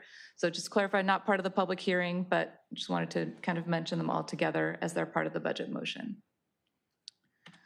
So our recommended actions for you this evening: open the public hearing, take public comment, close the hearing, and adopt the fee resolution as listed below, changing the fees as directed in our police department fee resolution. Okay, thank you. Can you go back to the one on the boat fee? So we're interpreting that boat storage would be somebody using one of the Harbor Patrol slips? Yeah. Okay, and we'll apply that from here on out? No. Okay, I support that over the $2 per foot per day. Obviously, it's a better deal for the city, and actually, I don't think, I would want to discourage people from using any of those slips for that use. So there are day rates within the other marinas, and I'd rather have them there than being on our dock. And if they slip and fall, there's liability there. I'd rather have them elsewhere. So I support this change from what was in I think the budget motion. So thank you for whoever did that research and discovered it. Thank you. And I fully support the recommendation there. Councilmember Kalajerovich. Yeah, just on that, so is that something that's regularly enforced, or, how does that go about getting? It's a pretty unusual circumstance for us. The scenario that tends to come up is we have an engine fire in a visiting vessel. We tow them. We need a place to put them while they're trying to sort out how they're going to manage their repairs, and then we would assess this fee, presumably for that short-term use. To the mayor's point, we do not want to encourage random visitorship in our very precious Harbor Patrol slips. So this is more of an exigent circumstance that would be applied. And to the mayor's point, that $542 is in a sense meant to be a discouragement for that type of activity. Ideally, our vessels, when in distress, we may support and assess their situation. If it's non-life threatening, they find other towing organizations, mechanical response that do not involve our personnel. Yeah. And so then it would be Harbor Patrol that does that enforcement? Yeah, exactly. Okay, great. Yeah. That's it. Thank you. Okay, anything else the council wants to ask? Okay, anyone from the public wish to address this item? Seeing no one in the audience, anyone online? I have no one online and no e-comments for the record. Okay, I'll take a motion to close the public hearing. So moved. Second. Okay, all for it? Aye. Okay, that's unanimous. So public hearing is closed. Can I get a motion to adopt resolution number CC 2607-047 by title only? So moved. Second. Okay, we have a motion and a second. All for it? Aye. Anyone opposed? Okay, motion carries. Adopt by title only resolution number CC-2607-047, a resolution, City Council of City of Redondo Beach, California, amending the police department user fees. Thank you. Okay, thank you. We're now jumping down to item N1, which is discussion and possible action regarding the approval of an agreement with Swinnerton Builders for the progressive design build services for phase 1 of the Measure FP fire stations 1 and 2, and for the police station and annex as well. So those are two different items, but I think we're you're recommending we award to one contractor. Yep, so we are. With that, I'll turn the floor. And by the way, I'm glad to see this coming forward, and I appreciate the priority the staff is putting on this to move it forward so we can spend our dollars wisely while the money's as cheap as it's going to get here. Because every year we wait, the construction costs are going to go up. Absolutely, Mayor. It's a great segue. I was going to just provide a few introductory remarks, really more to say thank you to our team, Luke, Christine, Wayne, J-May, everybody who supported this effort. They've really worked very hard to move this forward in I think, a very methodical and thoughtful way. And I think tonight's the culmination of that effort. This is a big step for us. We're pleased to introduce and recommend to you contracts with Swinnerton Builders and LPA Design. And with that, I'll turn it over to Luke, who will provide the presentation. Thank you, Mike. Good evening, Mayor, Mayor Pro Tem, and Council. I'm Luke Smoody, Assistant to the City Manager. And as Mike said, Christine and our fire and police, city treasurer, finance staff have been critical to getting us to this point. So I want to thank them as well.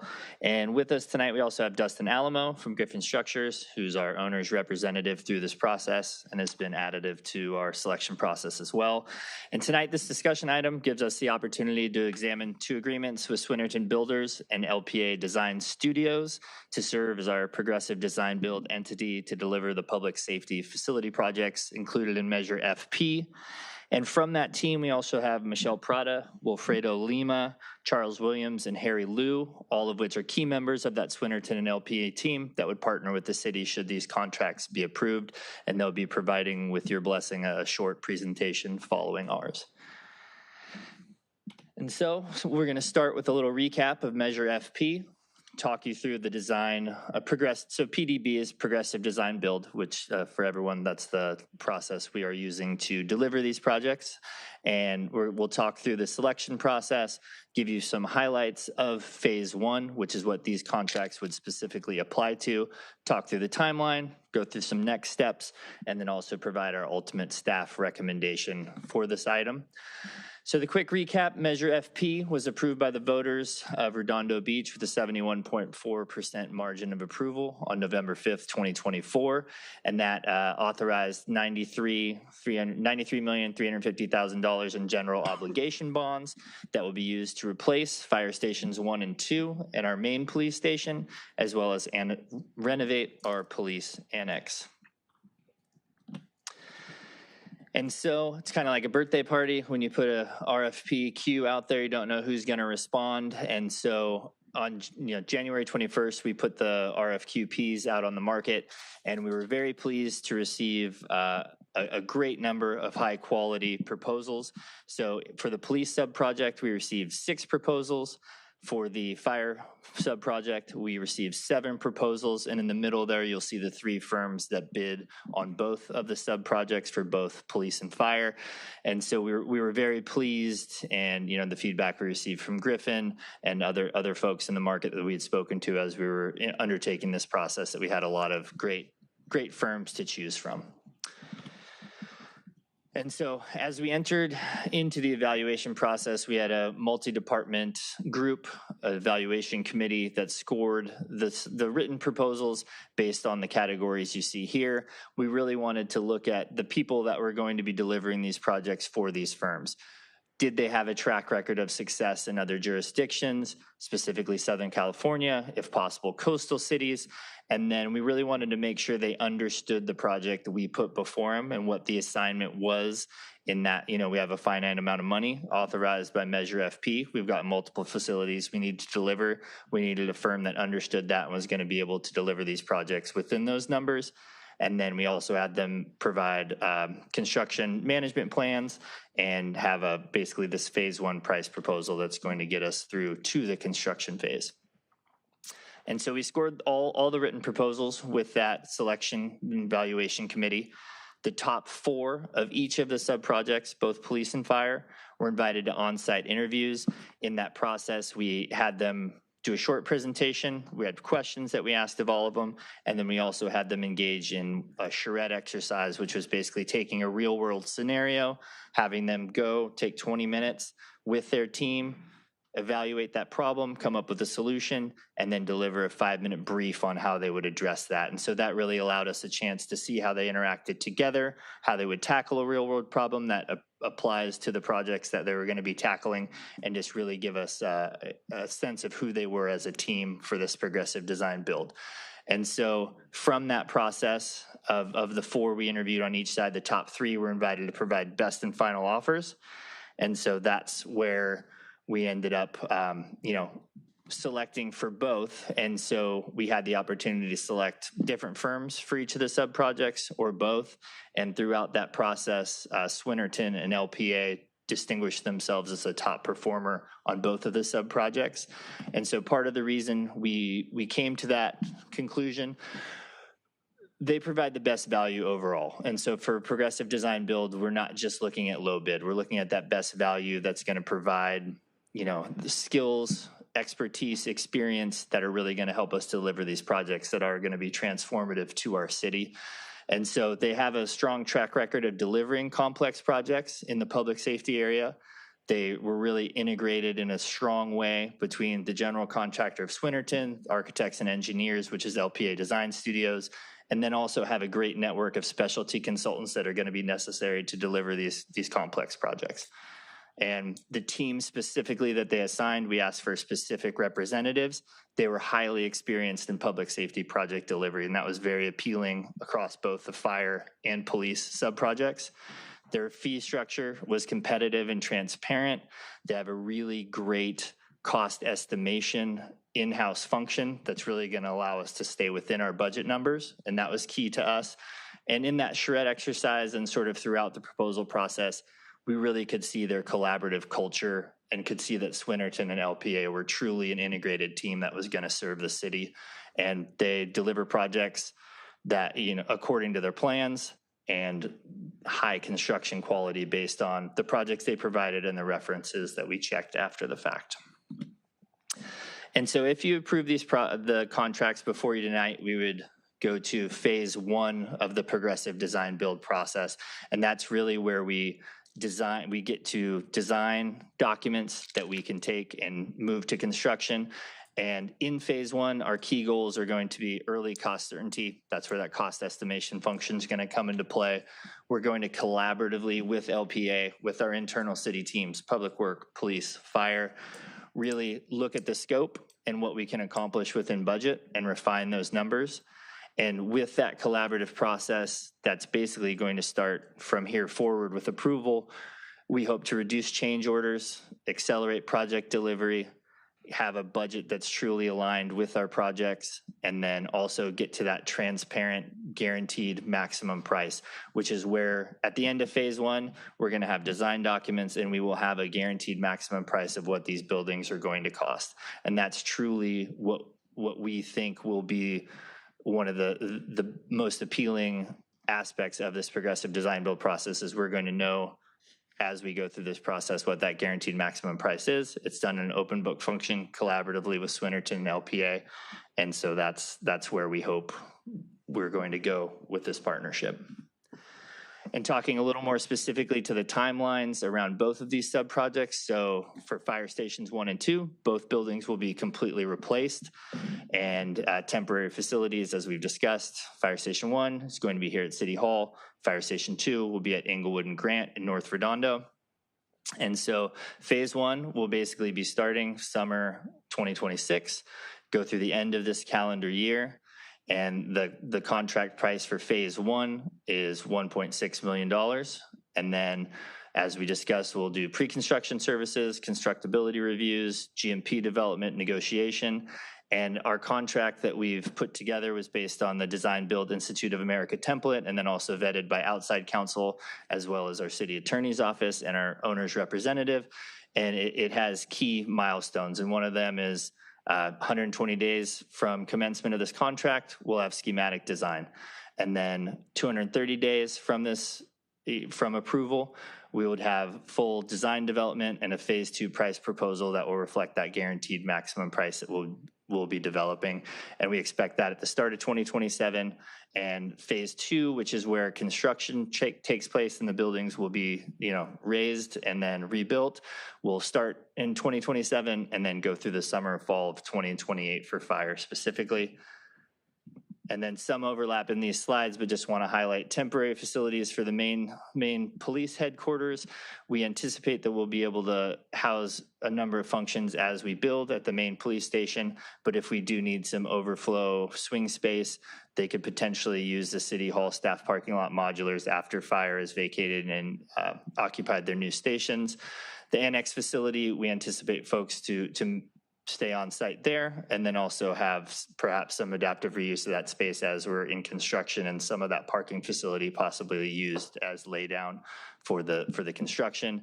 And this will be, while we'll be moving in parallel, the police has some more contingencies involved, so we expect the timeline to be a little longer, with phase 1 extending through the end of 2026, and then for schematic design will be 140 days out, and for full design development, 250 days out based on the stage gates in this contract.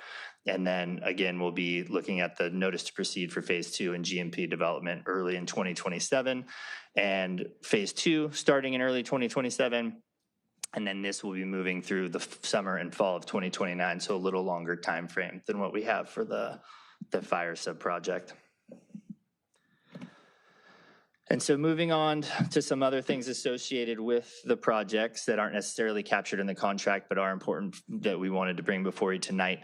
Bond issuance itself is planned for the fall of this year, 2026. We've been working with our municipal advisor, PRAG, Bond Council, Disclosure Council, and our city treasurer and finance director.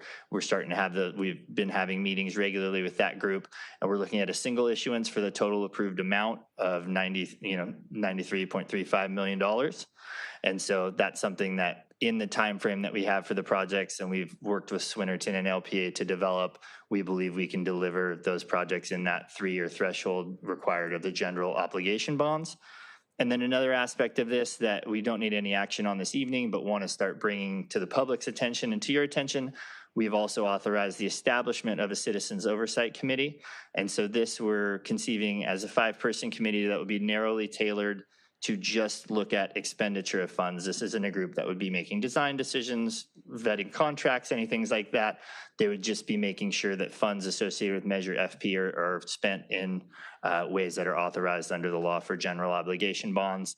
We were hoping that each council member would nominate a representative that would then be approved by the whole body. And once we bring that back in the next month or so, we'll be able to start advertising those vacancies for that body, and we'll be doing that through the city clerk's website and our normal channels and bringing that forward prior to bond issuance. And then also wanted to highlight that we've initiated a dedicated project website, which is available at redondo.org/measurefp, and that's where you have high-level information on that. And as these projects continue, we'll get more and more detailed information on there that people can follow. So that can be a starting point. We're obviously always available for other public inquiry, but that will be at least a touchstone that you can point people to if they have high-level questions on Measure FP. And so then next steps, if council approves these contracts before you tonight, we would advance to phase 1 of this progressive design build project where we will look at project requirements, design solutions, develop cost estimates, schedules, construction strategies, and make sure that they're fully vetted and refined before we move into phase 2, which is a construction phase. We'll work collaboratively with our city team, LPA and Griffin, to provide all the necessary information that will help establish a firm guaranteed maximum price based on those open book negotiating processes that keep everything out in the open and transparent. And just wanted to make sure that everyone understood, once again, these agreements before us are just for that phase 1, that design and solutioning and getting to that guaranteed maximum price. This does not authorize construction, but provided we have a successful phase 1, and elect to continue the Swinnerton LPA team, we would return to council with an amendment that would authorize phase 2 for construction services. And so with that, the staff recommendation is that council approve both agreements with Swinnerton Builders. They serve as the prime contractor, so the contract is just with Swinnerton Builders, but it does cover Swinnerton LPA, just to make that clarification. And we recommend that you approve the agreements for both the fire and police sub-projects associated with Measure FP. And so that wraps up my presentation. If you have any questions, I can answer them. And also we have Michelle and the Swinnerton LPA teams that have a brief presentation if you'd like to see that, just to kind of introduce themselves and sort of some of the skills that they bring to the table for this project. Okay, I would like to hear that, but before, let me make a few comments. Yes, sir. First off, I do appreciate what you guys have brought forward tonight. I appreciate the briefing that I think you sat down with all of us, and I think we all got the same package. Appreciate that opportunity before we come into a session like this. Really impressed with the amount of work. I think the source selection was carried out very well, and I appreciate that. I know some of the comments I had put on early I saw reflected in there, so appreciate that. I did have a question on, I believe when we talked, there's a percentage savings share if they come in under budget? Yeah, so that's one of the features of the progressive design build contract. Once you get to that merit guaranteed maximum price based on phase one. If there are contract savings based on, the final price for construction, timelines, things like that, if there are savings, it will be split where 80% of those savings would be returned to the city, 20% would go to the Swinnerton LPA team as an incentive for them to provide, these services as quickly and as judiciously as possible. And then what's the savings, we asked them to bid savings if they bid on both contracts. What's the savings realized from going from, having one contractor do both? Yeah, so between the true savings and then the economies of scale, we're a little above $800,000 by going with a single entity. So there's per project savings, and then also the integrated governance structure where we have a single project executive with dedicated project teams, and so that will save on that higher level of overhead. Okay, and when we discussed the oversight committee, I told you, and it looks like you reflected that. I don't want to get in the middle of it. It's 5 positions. Each council member should get 1 pick, and then we all bless that. So appreciate you incorporating that. What is the council engagement? Hopefully we'll get some checkpoints along the way, not just when we're getting ready to go into build, but what the design's looking like, how the schedule's going. Certainly don't want to get to the end and go, we hate that architecture. So what is the thought on engagement of the council as this moves forward, other than the very formal approval to go into phase 2? And that's, if you want to answer that, Mike. Yeah, I think we'll continue to evaluate the design as we get to a meaningful inflection and recommendation. We'll bring that to council for some feedback and an opportunity to provide input before we get too far down the path. I think rather than commit to a specific schedule, I can tell you that we will make sure that the council's brought along and there is opportunity for input throughout the course of the design effort. Okay. So I just hate to get to the approval of phase 2 and go, we don't like that. Of course. And then incur more cost going back and. Of course. Doing stuff. But we want to make sure we're presenting to you meaningful information. Yeah, right. And obviously, we want to sequence that. I did mention, I have a preference going forward, and that for all the emergency power, the backup power, that wherever practical, possible, and cost effective, that we go with solar and battery, do the operational costs of diesel generators and the AQMD requirements there. And I did see some council comments going back and forth on terms. I hope that those can be accommodated after this approval. They're not a holdup to this approval, is that? Yes, we believe that most of those, they're well thought. We will endeavor to incorporate them. A lot of them are leaning towards the phase 2 amendment. I think that's the best time to implement those thoughts, and certainly where it makes sense for us to begin those conversations with Swinnerton early in the process and establish a bit of a practice, that's also our intention. So I think we feel pretty good about it, and we have a plan to incorporate those at the right time. Okay. So for the council, the way I'd like to move forward with your blessing is if you have questions for staff, let's do those right now, and then hear the Swinnerton pitch, and then if we have questions for them. Is that okay with everyone? Okay, so Brad, you have your, Councilmember Waller, you have your hand up. Do you have questions for staff? Questions and comment feedback. On the schools, when we were doing the design phase, one really important thing was that we had the students involved. So as long as I'm assuming that the police and fire are involved in this design part, that's really where we came up on it. On the schools, I don't remember exactly what it was, whether they did green as the color in the student center, but there was something where the students went, all of a sudden it's like, wait a second, you're going down the wrong path here. This is Redondo, not Miracosta. You got to go do this. So yeah, yes, we may have feedback on the design, but the people that deal with it day in, day out, as long as they are. I can safely say that we have very enthusiastic participation from representatives from both police and fire throughout this process. And we certainly expect that to continue. They would reach out to us if there were conflicts as well. So from the design phase, I'm really more concerned about the people that are going to be working in that more than what I think about it. Although one thing that did come to me during the presentation, For the police station, some sort of relocation preservation for the Canine Memorial and the MLK Memorial, both of which we've got there. So if that's being demolished, we want to think about. And the mosaic out in front of the chief's office, basically. So think about what we're going to do with that.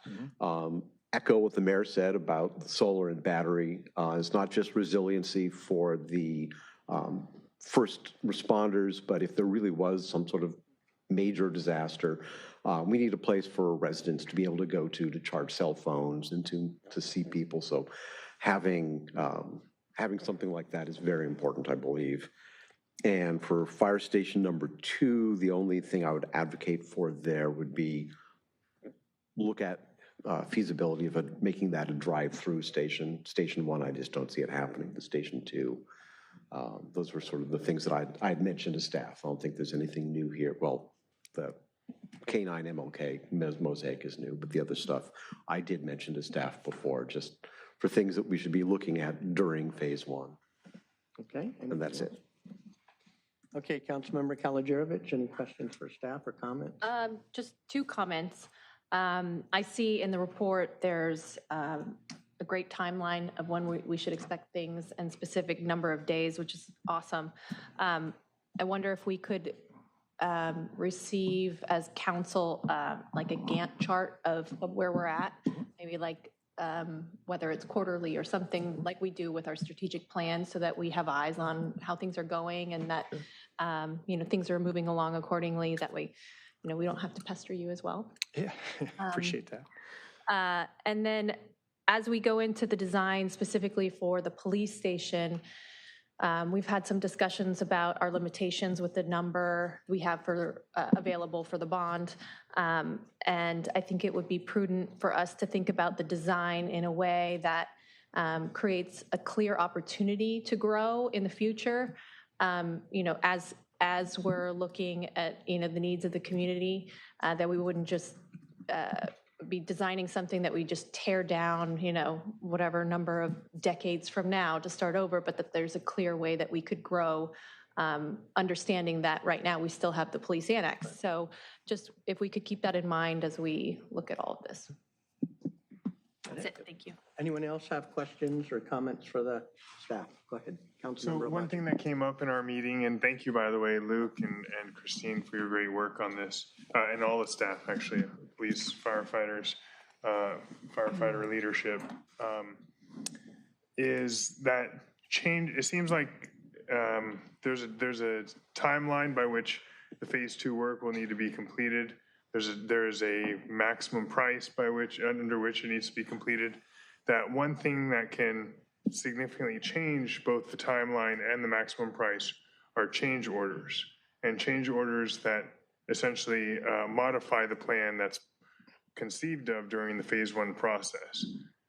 Do we anticipate that, and I'm looking at sections 9 and sections 8 specifically of the right now the police headquarters contract.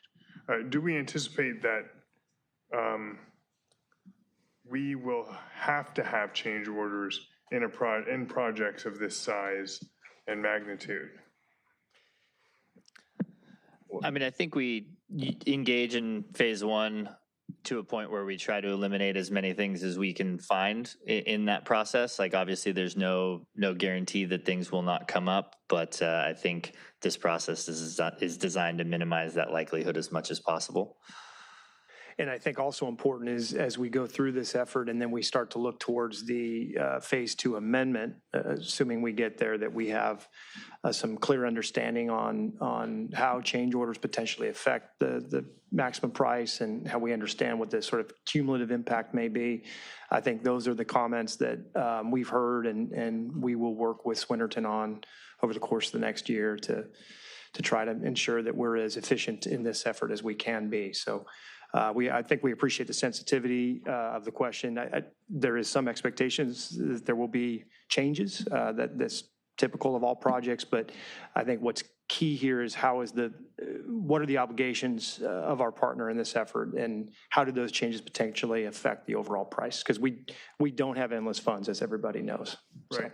And so it seems like critical in the phase one to reach the right GMP is that all these, just like Councilmember Waller was just describing, that the fire department and the police department continue to be heavily involved in the design throughout, so that we don't get to a point where it's designed and then they're like, wait, but this really shouldn't be right here. It should be over there. And now that's a additional $20,000, $30,000, $50,000 to move something. Absolutely. Functionality and operations are critical to this effort. We all want the buildings to look pretty, but at the end of the day, they are facilities that need to function and they serve a very specific purpose. So that's our focus, and that will continue to be our focus. Okay, great. I think we have to be realistic. There's going to be changes, and we just have to have an effective change order management process to make sure we're tracking it and telegraphing that and making sure that we know why the GMP is changing or not. So. Yep. And so that actually brings up a good point, which is there's probably some level of, and maybe this is something Griffin can speak to, some level of changes that we can assume will occur, but at a certain threshold, does a level of change require council approval before? Yeah, our expectation is that that the change order authority that we currently lend through our public works process and city engineer, et cetera, continues. So Scott and I talked a little bit about that earlier today. We don't anticipate this progressive design build effort modifying how we issue those types of changes going forward. So we would still follow our city engineer policy, our limitations. And if there's any deviation of that, it would be certainly something we would address through the phase 2 amendment, and we would be very clear about that and what that sequence looks like. I'm not envisioning any change to that necessarily, unless I'm convinced by the team that it makes sense for us to recommend an alternative practice or procedure. So we haven't quite got there, but I understand the council's interest here, and I certainly don't want us as staff to have blank check authority for future change orders. We need to follow our process. So that's kind of where my head's at. But and what is just because we're not, I don't think it's. I think $125,000 is our city engineer's current change order authority. Under $125,000 cumulatively for any project. And in what you sometimes see from us are consent calendar items where we recommend an adjustment to that amount or authorization beyond that amount. So it's not like it's 10% of 90 million and suddenly we're out just, making magic happen. We still have a very specific policy and procedure to follow. Okay, great. Thank you. Okay, anyone else? Okay, if we could hear from Swinnerton.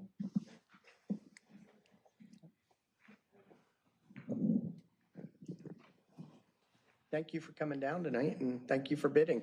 We're happy to be here. We're excited to be here. My name is Michelle Prada. I'm the project executive from Swinnerton, and this is Charlie, counterpart. Hi, Charlie Williams, architect with LPA. Also, thanks to city staff, to Griffin, and to the people who are on the selection committee, because they've done so much work. We're honored by the recommendation before you tonight, and we're excited about the opportunity to partner with Redondo Beach for these important public safety projects. This is our team. So these are the people that we brought with us to the interview process. They'll be with us through the duration of the project. And this is Swinnerton. So we've been building in Southern California since 1888. We have a lot of experience with public and civic projects, and importantly, for everyone here, we're very much committed to design build and to progressive design build. So for us, the best version of progressive design build is when the contractor and the designer know each other and are able to work with each other well. So that's us, Swinnerton and LPA together. We're really proud of our relationship and how far back it goes. We've been doing public safety and also civic projects together. What that means for this project is that we understand each other's processes, we understand how we communicate, we understand how we make decisions together. So for me, that's really important because day one, we're ready to go. And I think that's going to bring efficiencies to the process and also to make sure that we're hitting those project schedule milestones in a manner where we're taking off starting day one. This is some of our experience. So starting on the fire side, there's one project that I didn't put on here, but Mayor Light, I wanted to highlight for you. In Charlotte, we just finished a fire station that's 100% off-grid and net zero. So that's very exciting that we finished that last year. And we're working with the City of Charlotte to do the same for police station. They employed solar as well as geothermal to achieve that. So that was interesting. And then on the police side, two noteworthy here are Rialto and Salinas, because we worked with LPA on those. And those have multiple buildings across the campus. I think, Charlie, you wanted to say a couple other that weren't here as well, that are noteworthy and representative. Absolutely. What Michelle has said about the relationship is key, and we've done this a lot together. Another factor that's in this project is that you're dealing with multiple stakeholders. So we've had successful projects. I think the one that we're most proud of is Building 16 and 17, which are the administration buildings in Orange County.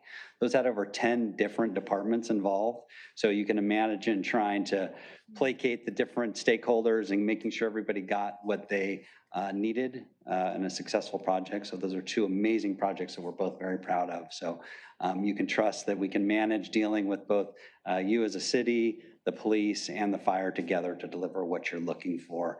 And we also have an opportunity as of late to work with a large county here in California that is balancing both fire, law enforcement, some other organizations like code enforcement and a community college, trying to bring those together. So you have a wide experience level from all of us managing multiple buildings and multiple stakeholders. So progressive design build, Luke was talking about this process. First, I just want to say, great job choosing it. I think it's a very exciting delivery method for exactly some of the things that you were bringing up. The reason why I think it's great is because it's bringing the right experts to the table to have a seat at the right time to make decisions. So not too late, but at the right time. So our role at the table is going to be in our traditional roles, which is architect and builder, but also unique to progressive design build is that we're there to steer the process. So we're really there to shepherd the process to the decision making. So that's like a unique part of what we're doing in addition to being architect and builder. That means creating a forum for the right experts to weigh in at the right times, maintaining transparency so stakeholders can see what's going on, and measuring progress against those milestones that we have to hold to. When we're shepherding the process correctly, you'll see basically what Luke was talking about, which is that the process can be more efficient, both in terms of duration, but also in terms of making sure everyone is being heard. What happens next? So this is a slide that talks about the first 90 days. You can see there's a lot going on. I would say the first 30 days are most critical. It's when we're coming together and defining what the project really means. So we have to define what the goals are. We have to define how we're going to make decisions, and we have to define who is going to be making those decisions. When we have that set up, that's basically going to give us a framework for how then we go forward and are making decisions all across design. We'll always have that rule book, if you will, to be guiding our process.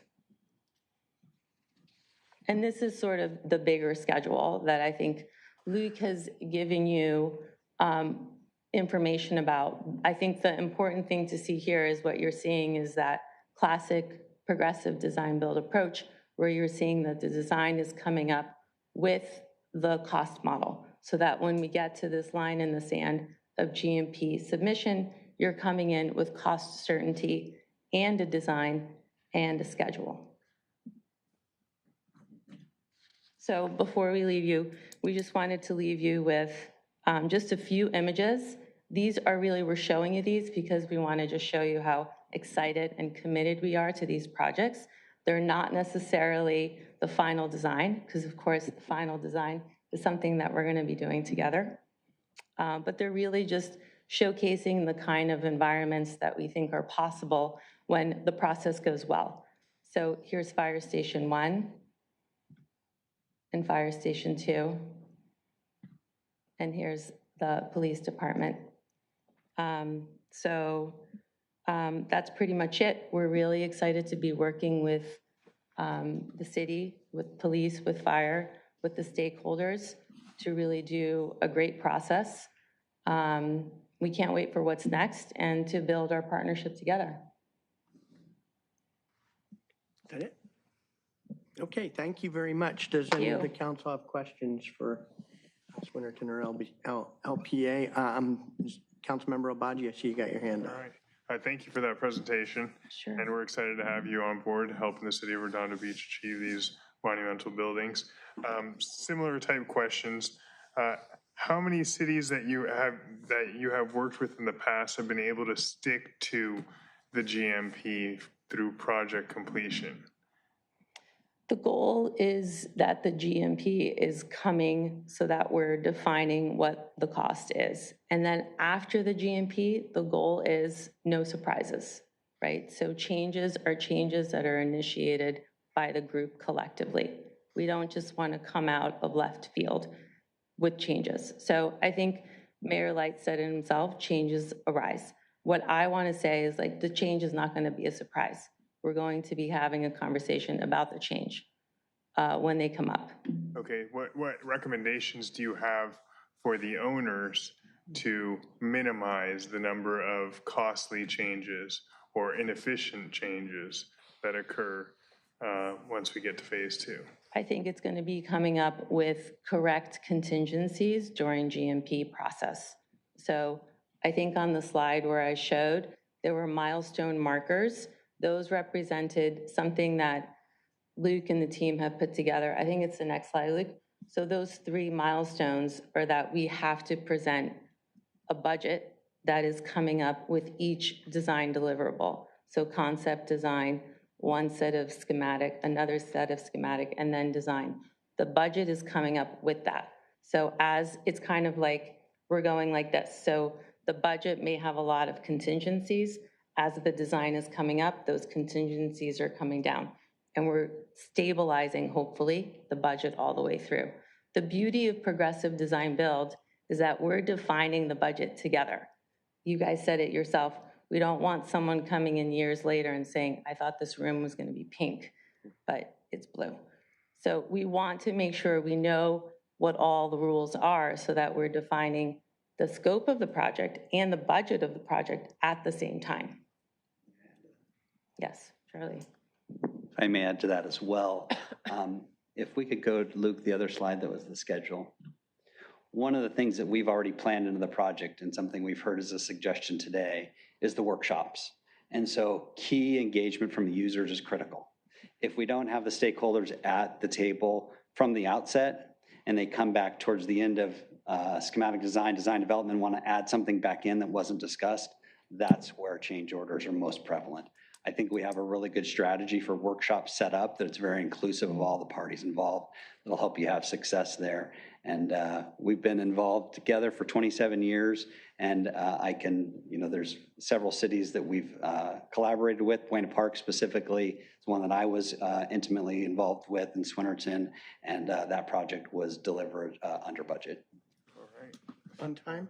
Yeah, that's the other component, time and budget. Excellent. I wouldn't be here if they weren't on time and on budget, I'll tell you that. And just one follow on. So you discussed workshops. Are you intending those workshops to be with the police officers, firefighters who are going to use these buildings?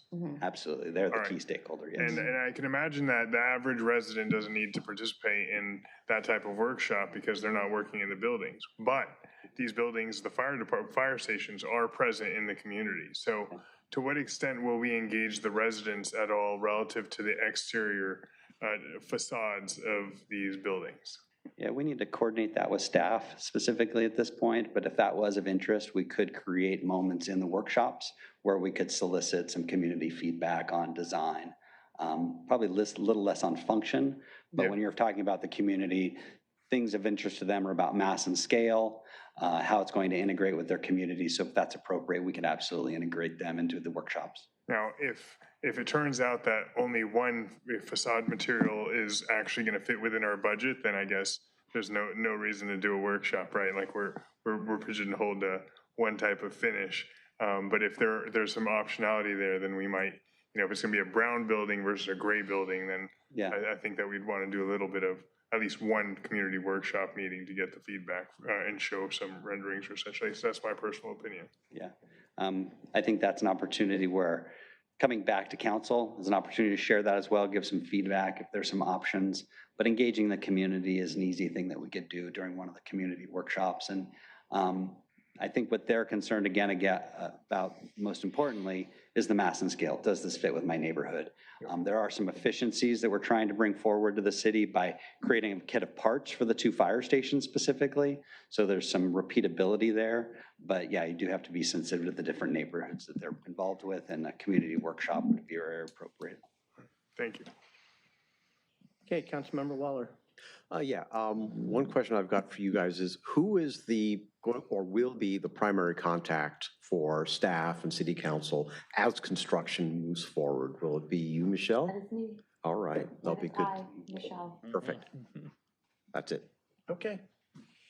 Thank you. I mean, it looks promising. I don't know how much of that architecture and the renderings will change during the process, but we don't want bland, cinder block. So, but I don't want to get into a big design debate amongst the community either. So we've got to be able to. Yeah, we'll have to balance that. Or vector it into we'll have to balance that, and we'll have to manage expectations too. We don't have unlimited funds.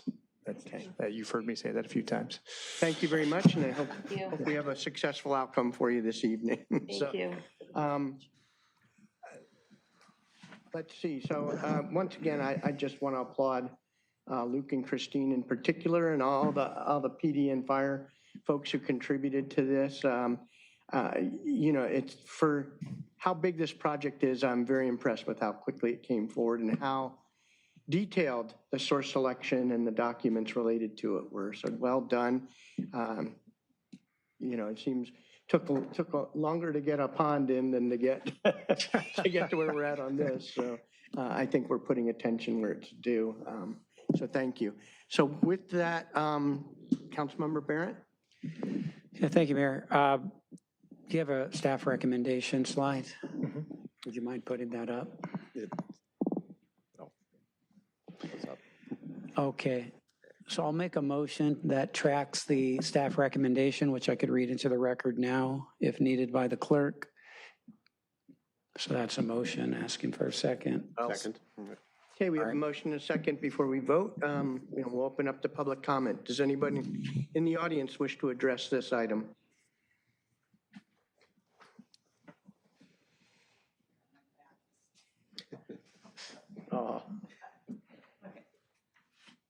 Georgette Gander, District 2.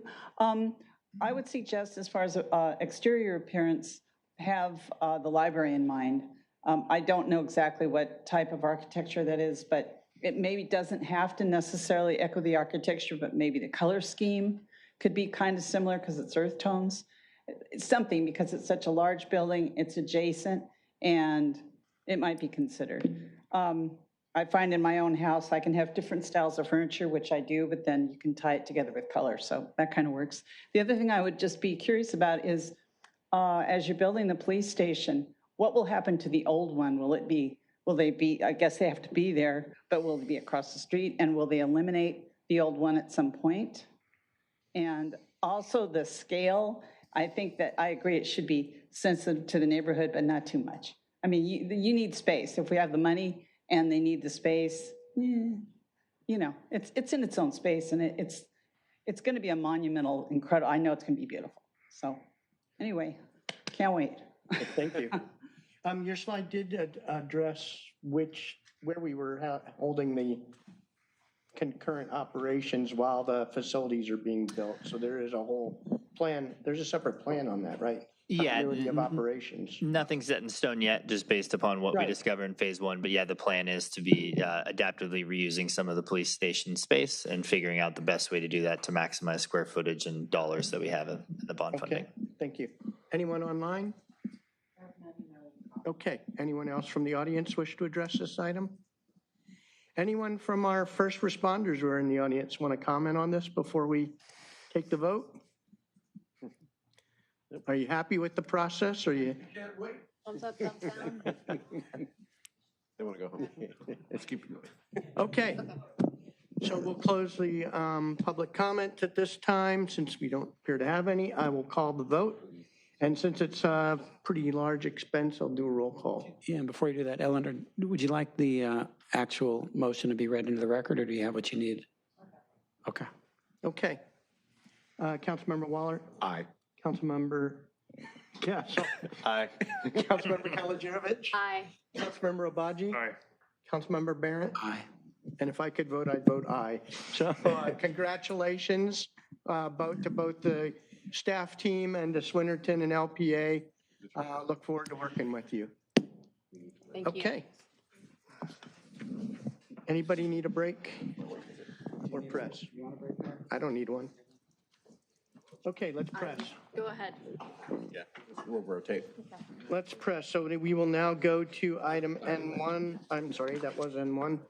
To N2, that's the discussion about the general plan update and the directions to staff related to the housing element and direction on the scope of the general plan use element and zoning ordinance modifications. So with that, this has been a long road coming. I think it was 2016 when I first got on GPAC to start working on this. 10 years we've been working on this. So I heard some comments online about us rushing into something. I think it's been the opposite. We've almost taken too long and things keep changing underneath us while we're trying to get this finalized. So That was only an 18-month. I'll turn it over to staff. Yeah, it's supposed to be an 18-month GPAC. Yeah, thank you, Mayor and City Council. So before I start the presentation, or I should say to start it, I wanted to give an overview on what we're going to be discussing tonight. First, I'm going to review the prior decisions that the council made on the general plan. Over the past year, we've had several focused discussions on the land use element in particular, and I'm going to recap those. I'm also going to go back to kind of the basics on this and just give a broad overview of the land use element of the general plan and some of the contents in that. We're also going to provide some information on what land use changes are subject to the Article 27 analysis and votes. And then also we're going to recommend that the housing element changes be included in an updated Article 27 analysis. And then finally, staff is seeking direction on the scope of the ballot measure scheduled for the November general election.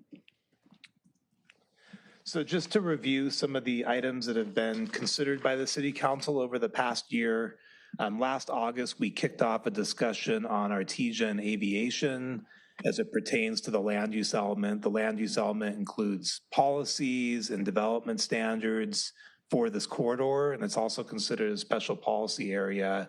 And there's a real strong interest from the council and the community to focus on revitalization of the corridor and economic development.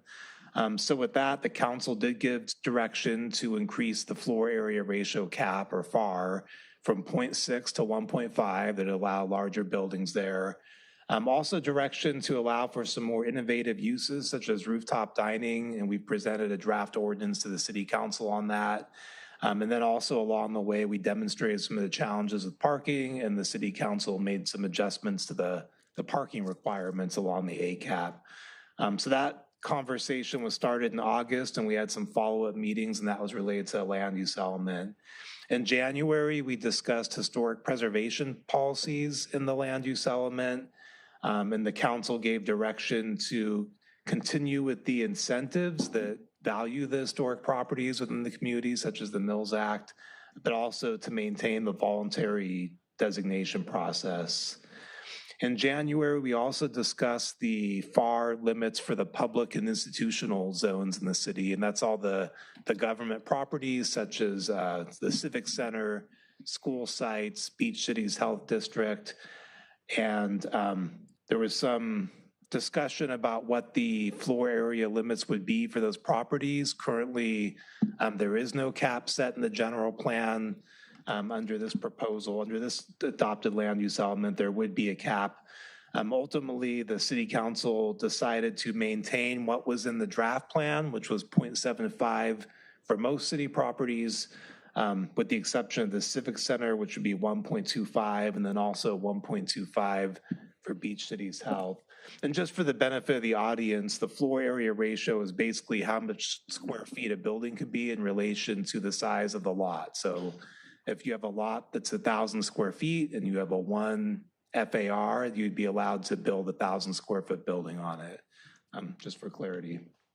So if I could jump in real quick, that January 2026 direction was mostly to scope the analysis that would have to be done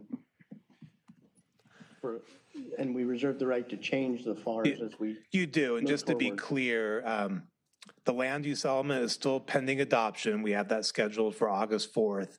These meetings were when the council gave policy direction on these items, and we decided to break up some of the more challenging items into individual topics. So to date, the city council's provided policy direction, but there hasn't been a final decision or an adopted document that would codify this. Thank you. In March 3rd, the city council gave direction on the land use designations of public that were going to be converted to open space, specifically for 3 of the school sites. And we got somewhat granular with the boundaries of how that would be designated. And then in May 5th, this was not directly related to the land use element, but it was part of the general plan, the housing element. The city council adopted an amended housing element. It's been certified by state HCD, and what it did is it converted the overlay zones that were in our prior housing element into mixed-use zoning districts with an allowance for residential. And I will note that in the draft land use element that's been included with the packet, we have a version that shows the red line changes that were made to the land use element to make it consistent with the housing element adoption that occurred in May. So that's a recap of the city council's review and policy direction over the past year. We are tentatively scheduling for the land use element adoption on August 4th. There are other elements as part of the general plan that are being updated. There's the open space and conservation element, the safety element, and the noise element. Those will be following the land use element. We want to bring those to the city council in the fall. We do anticipate that the review and decisions on that will go much quicker in the land use element. Really, the land use element is one of the more impactful aspects of the general plan, in addition to the housing element, because it sets the vision for the future development and growth of the city. And it's very instrumental in developing policy documents and zoning ordinances. And as you mentioned, Mayor, the process of updating the general plan did start in 2016. And to start the process, there was a vision that was drafted and guiding principles. And I wasn't here at the time, but I've read the documents and familiar. And that was really a guide for the process of updating the general plan. And the city council appointed a general plan advisory committee, and they met close to 30 times. I know we had some council members that were on that, and there was a lot of public input. And it was a lengthy process, and it really focused on the aspects of the city that are unique to the culture of the city, the aesthetic of the city, what the city envisions for its future, and as identified here on the slide. So some of the changes to the land use element with this updated version, the maps have been updated. We have updated definitions of different land use designations and topics. There was the introduction of special policy areas, and I'll get into that in a moment. And basically it broke the city up into several key areas that need some extra focus and policy focus, one of which is the ACAP, And there was actually a document that derived from that, that we didn't wait until the general plan was adopted before we moved forward. There were goals related to health and vitality, environmental and economics, and then also historic preservation goals and policies. Currently, we do have a historic preservation program. It's in our zoning ordinance, but there are no policies in our land use element general plan in the current version. There will be in this new one. So as part of this presentation, I've just provided an example of some of the policies that are in the general plan. There's several more. This one is in relation to goal LU1, land use element 1, balance, and it discusses the desire of the city to have a balanced mix of land uses of residential and commercial, and also to create that jobs housing balance and a diversity in housing, that there be a variety for different financial situations, and it's a real mix of housing. And there was also a goal that related to economic development. I know that's been a real interest of the council in pursuing that for the city, and it's really necessary to bring jobs here and to have more of a jobs housing balance. The land use element references the fact that at the time it was drafted, approximately 90% of the residents leave the city for work, and we're trying to bring some of those jobs here. And we're also trying to attract good businesses and businesses that we think the city needs. And that's really important to the tax revenue for the city and the future sustainability of services. So there's a number of policies in the land use element. These are just a few examples. And really, these are kind of guiding statements about the future actions of the city, some of which we've already undertaken, such as the ACAP policies and zoning updates, and there's others as well. So these are a really important guide for future policy work. Also in the land use elements is a table that provides the different land use designations within the city, and these are translated to zoning districts in the zoning code. And there's also floor area ratio limits set for the different districts in that land use table. It's not mandatory that there be a floor area ratio, but it's common practice, and it's based on some statutory language. It talks about the land use element having statements about population and building intensity. So for our general plan land use element, the FARs are defined in there. They're also defined in the zoning code as well. And I think it's important to note that because, as I mentioned earlier, there was some discussion about the public institutional FAR limit and what it was going to be set at. Right now, there is no cap on that. However, in the zoning code, there is a limit on civic center only at 1.25, but the rest of the sites are as determined by the Planning Commission. So it's important to note that the city council, the city has an option of maintaining the status quo where we can not specify the FAR limit at this time for those sites, or we could include it in the document. It's been studied, so that's optional. And I also wanted to touch on the special policy areas. This is another key component of the land use element. And I'm not going to discuss each one at length, but there's, we have and they're referred to as SPAs for short. We have the North Redondo Tech District, and there's policy language about making that more of a job center and innovative jobs. We have Artesia Boulevard and aviation. I think we know what the policies are there, and it's really economic development focused and revitalization and placemaking, really making it a destination for the residents that live there and for the community. The Galleria was broken up into a special policy area, and it really envisions, it's in line with what the plan is, the entitlement for that site, which is a mixed-use development near transit. That project does not move forward yet, but that is the ultimate goal of the city.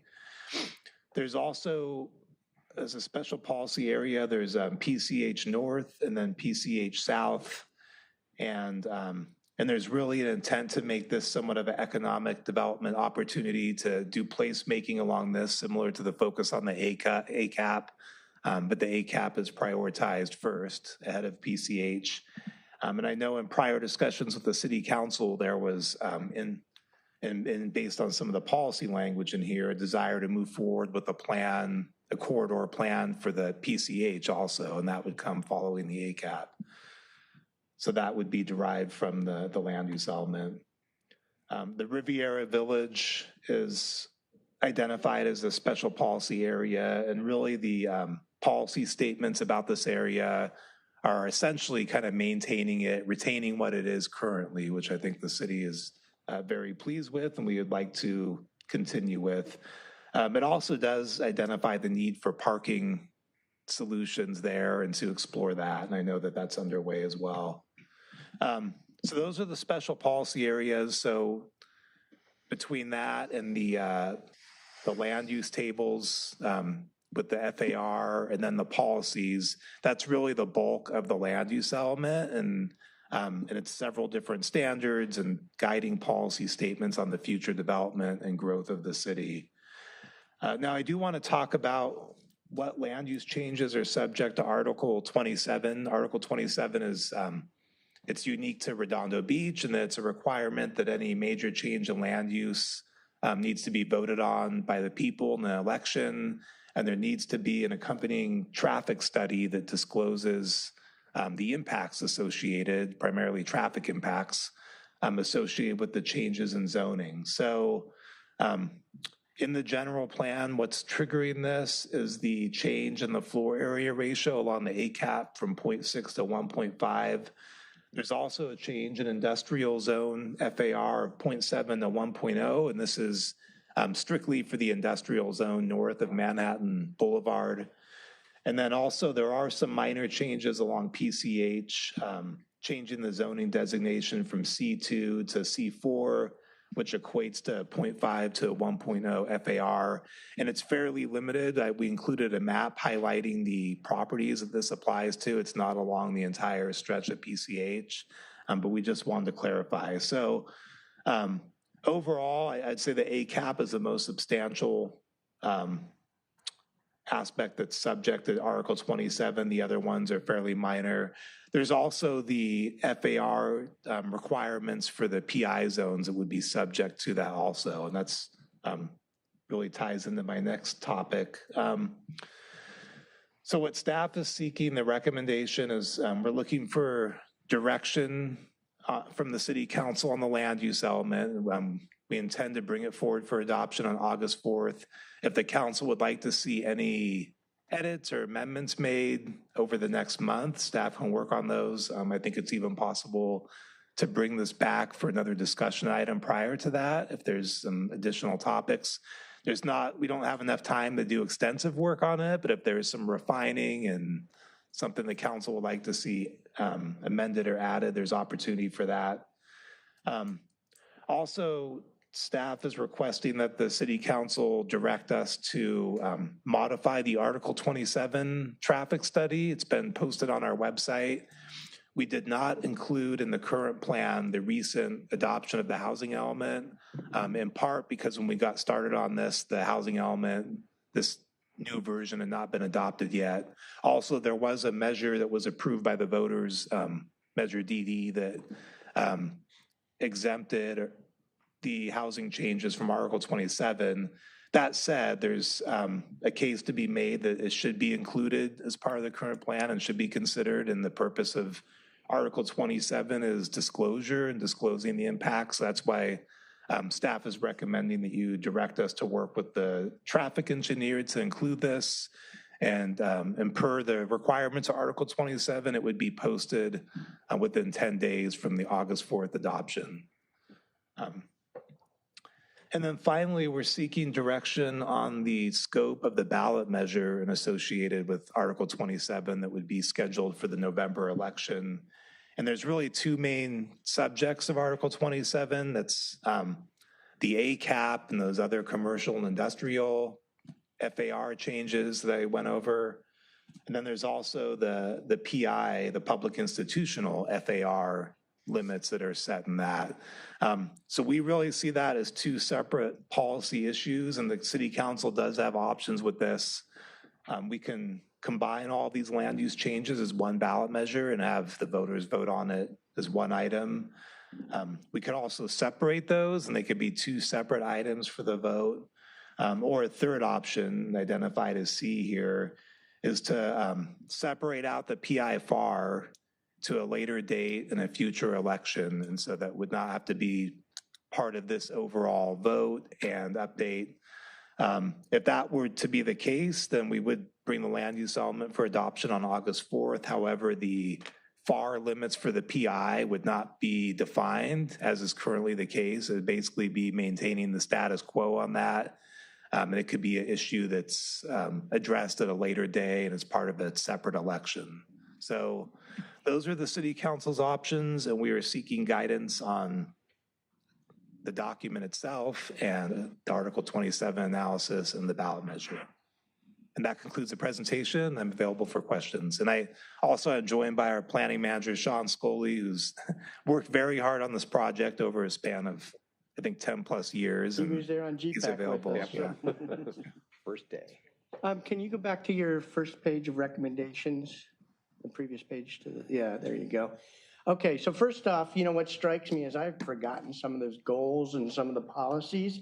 Well, what strikes me is even though they were built some time ago, they've withstood the test of time, which I think is testament. It was a diverse group on the GPAC, and I think having to compromise to get to those solutions has proven to be, you know, pretty durable from a timing perspective. And that's the goal of the general plan. It was shooting to be relevant until 2040. And so far, most of everything I read there, I think I'd still, you know, advocate for today.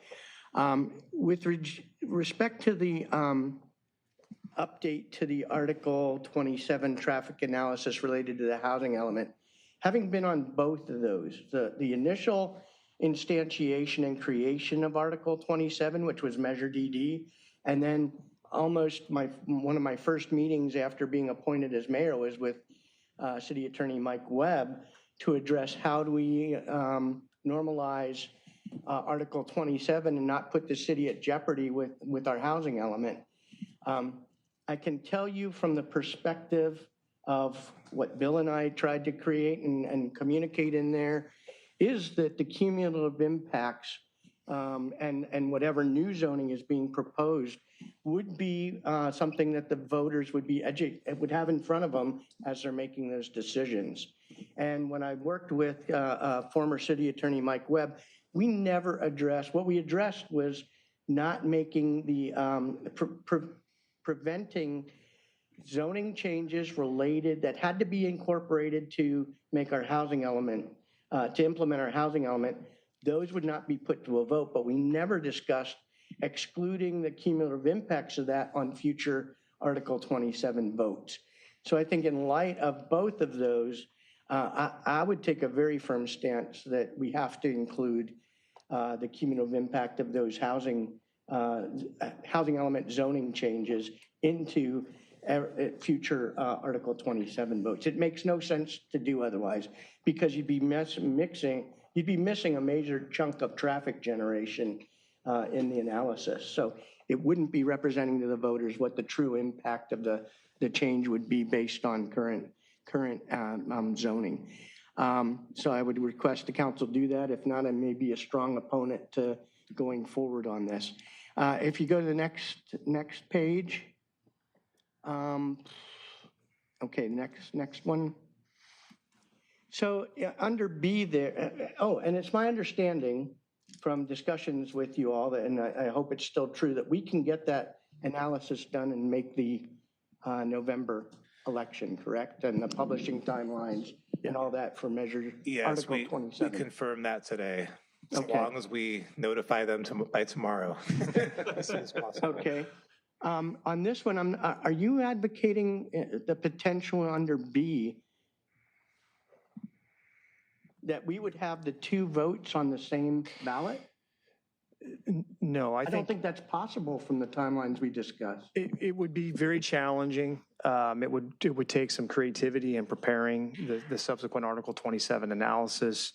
And candidly, it's difficult to prepare dueling ballot measures by August 4th for consideration. There's different impartial analyses, there's clear questions that have to be developed And and what Article drafted. 27 requires is it's posted before the council. A posted independent analysis, so that becomes difficult for us to achieve. So if there's inclination to segregate what I would call the economic development related actions, which is kind of, that sort of first topic that Mark described versus the PI actions, my strong recommendation would be that we not only decouple those, but we focus the November election and the administrative action of the council exclusively on the former, on the economic development related items, and then we punt the other items to a later election date. Yeah, so to me, the only Really C real being options are A the and preferred C. option, yeah.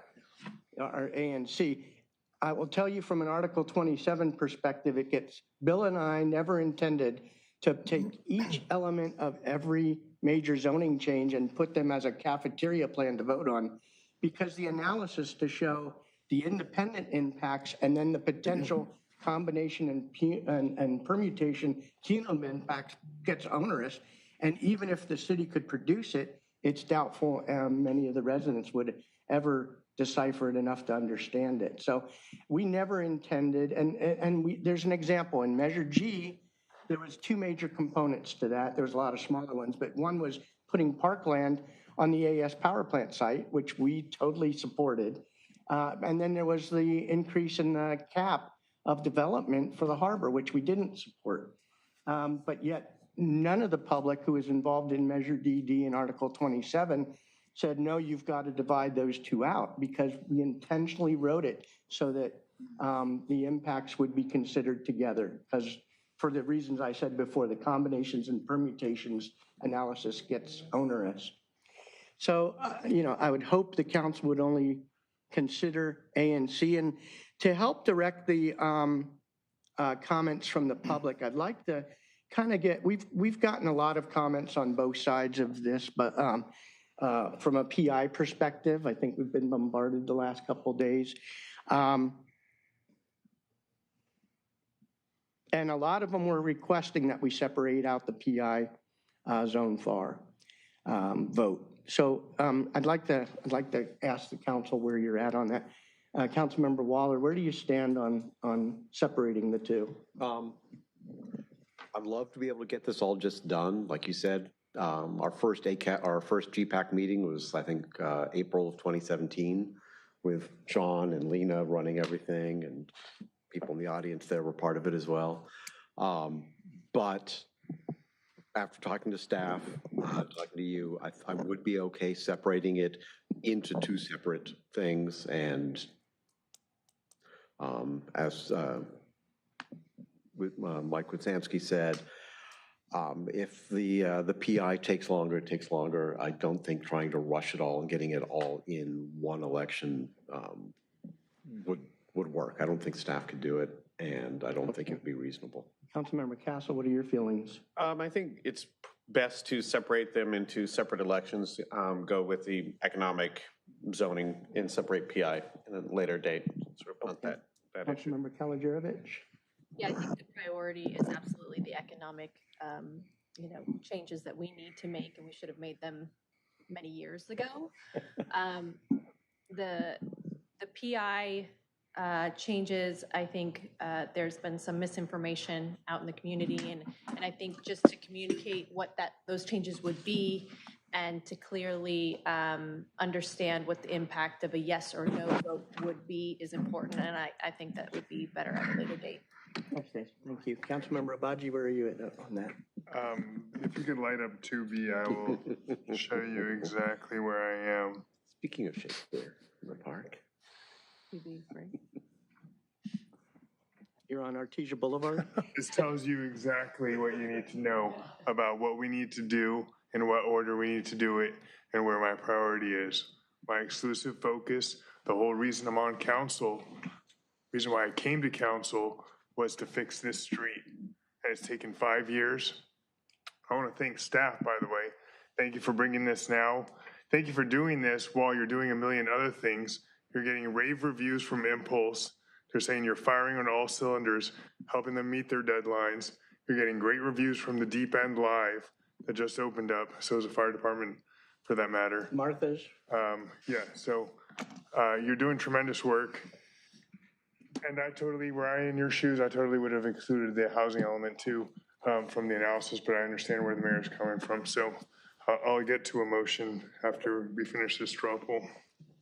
Yeah, I separate them exactly what we were talking about, separating them out and taking care of the economic development item. Okay. Councilman Robaji, is your hand still up, or is that what you wanted to say? My hand's up. Okay. Ready to. You want to go ahead?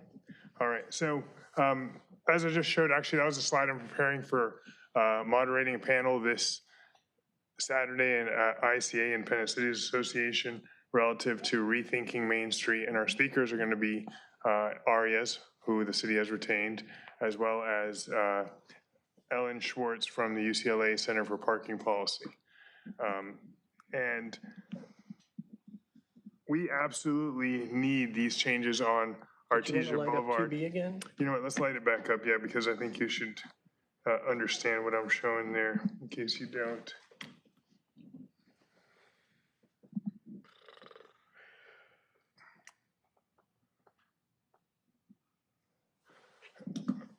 And what we see We're seeing here, black right now. let's see. No, it was showing, your screen was showing, but it was just showing the toolbar at the bottom. It must have switched from presenter view. Yeah, 1 second, let me just do this now. See if this works. There you All go. right. So what Artesia Boulevard has become is a product of the land use regulations that are there now. What happened originally was a 0.5 FAR, meaning you can only build on 50% of the land that you have there. There was no incentive to put your store on next to the curb because people needed to provide an excess amount of parking. And so it should be called Parking Boulevard because you can see the immense amount of parking spaces that we have on this street, in addition to the street parking and the vacancies of the parking lots.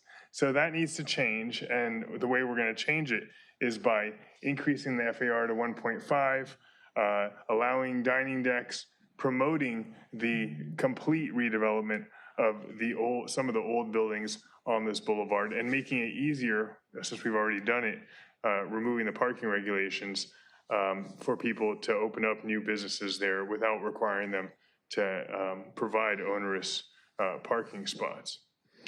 So moving on, thinking about the public institutional zone, especially as we build new fire stations, police stations, I'm sure that our new fire and police stations will come in under 1.25, maybe even under 0.75 or 1.0.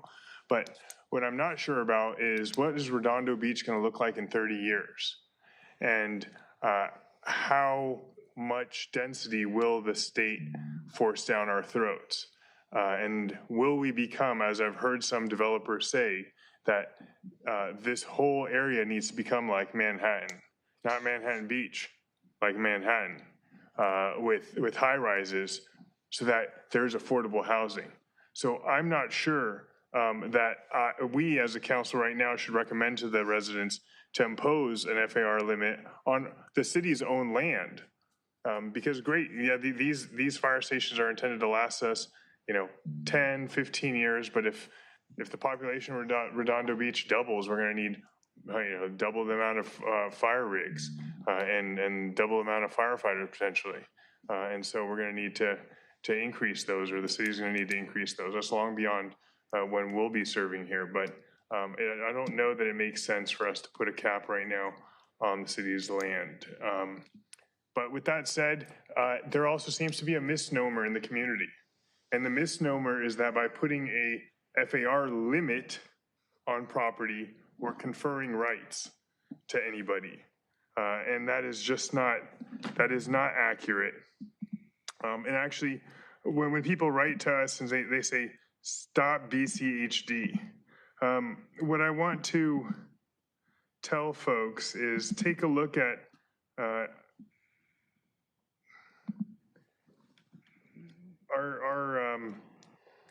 municipal code, and I meant to download 10-5.2506 on 2B again, please.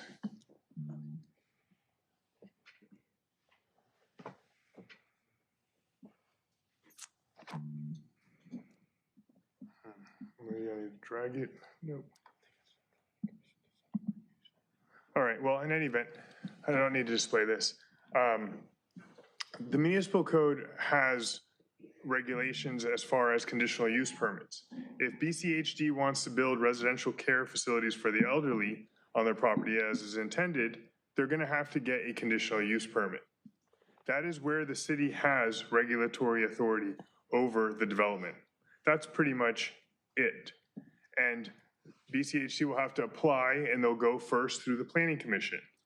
I don't know if you're familiar with our Planning Commission, but they don't let projects through easily. They'll put them through the rigmarole, you know, the whole rigmarole, and they will have, BCHD will have to ensure that this project is to the scale of the surrounding community, consistent with the requirements, the criteria in our conditional use permit ordinance, which is the site for the proposed use shall be in conformity with the general plan and the coastal land use plan, or that is for the coastal space. Shall be adequate in size and shape to accommodate such use and all site setbacks, et cetera. The proposed use shall have no adverse effect on abutting property or the permitted use thereof. And then it goes through other additional conditions that can be imposed. And if the public doesn't like it after the Planning Commission's done, or if BCHD doesn't like it after the Planning Commission's done, then anybody can appeal to the City Council, at which point the City Council will ultimately decide what project does or does not move forward. And we do have to respect, we cannot be capricious, we cannot be arbitrary, and we do have to respect the rights that BCHD has under the zoning and as an owner of property. So with that said, imposing an FAR limit right now for BCHD doesn't confer additional rights for them. Actually, it caps what they can do. But in any event, since so many people are confused about this, I have no desire to confuse them or to make them panic further and touch the FAR issue right now, personally. So I would like to separate it out, and I don't want to mix it with Artesia Boulevard because they have nothing to do with one another. So I would delay the PI FAR issue for another day, both as to city property and as to the BCHD property and the school district property. And I'll make a motion to separate out the Artesia and aviation. I can display, let's see if we can display it now, 2B again. See if that jumps on. This will be a little clearer.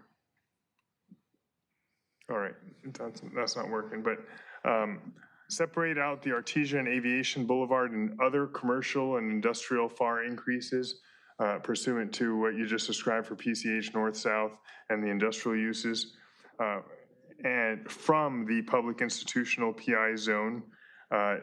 We'll defer the decision on the PI zone FAR limits to a later date. The housing element changes need to be included in the Article 27 analysis.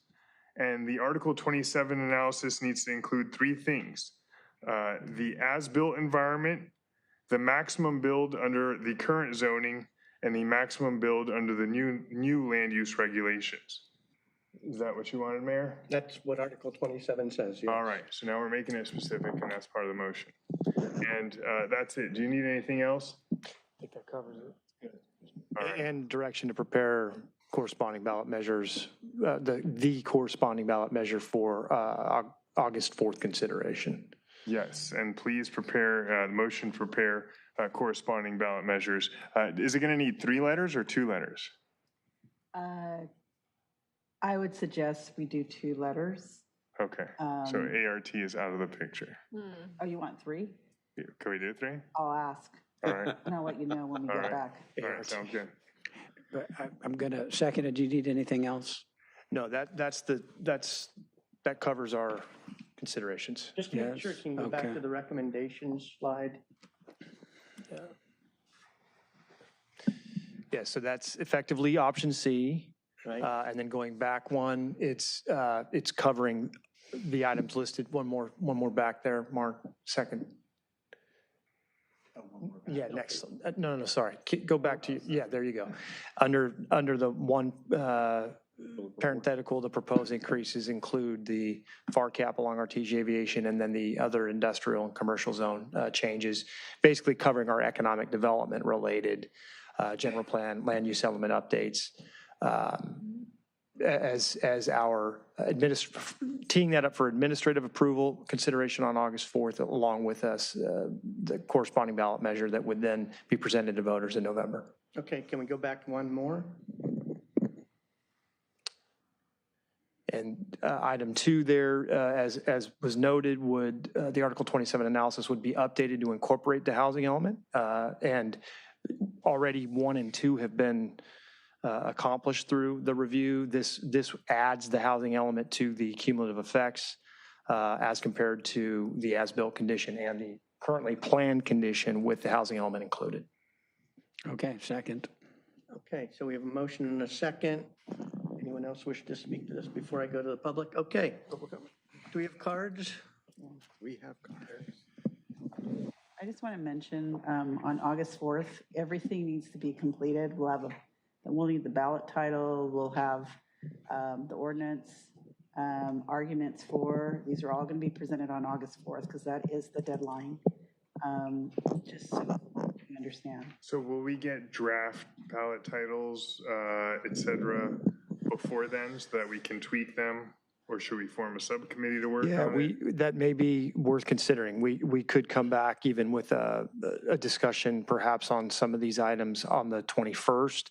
What we have to maintain from a scheduling standpoint is we need the administrative action associated with the land use element update and corresponding zoning ordinance changes to coincide with the August 4th date, because we need that time to fully bake the Article 27 analysis update and then have the 10 days, basically by August 14th, the ability to post the updated language consistent with the changes. So that's ready for voter consideration as part of the final ballot in November.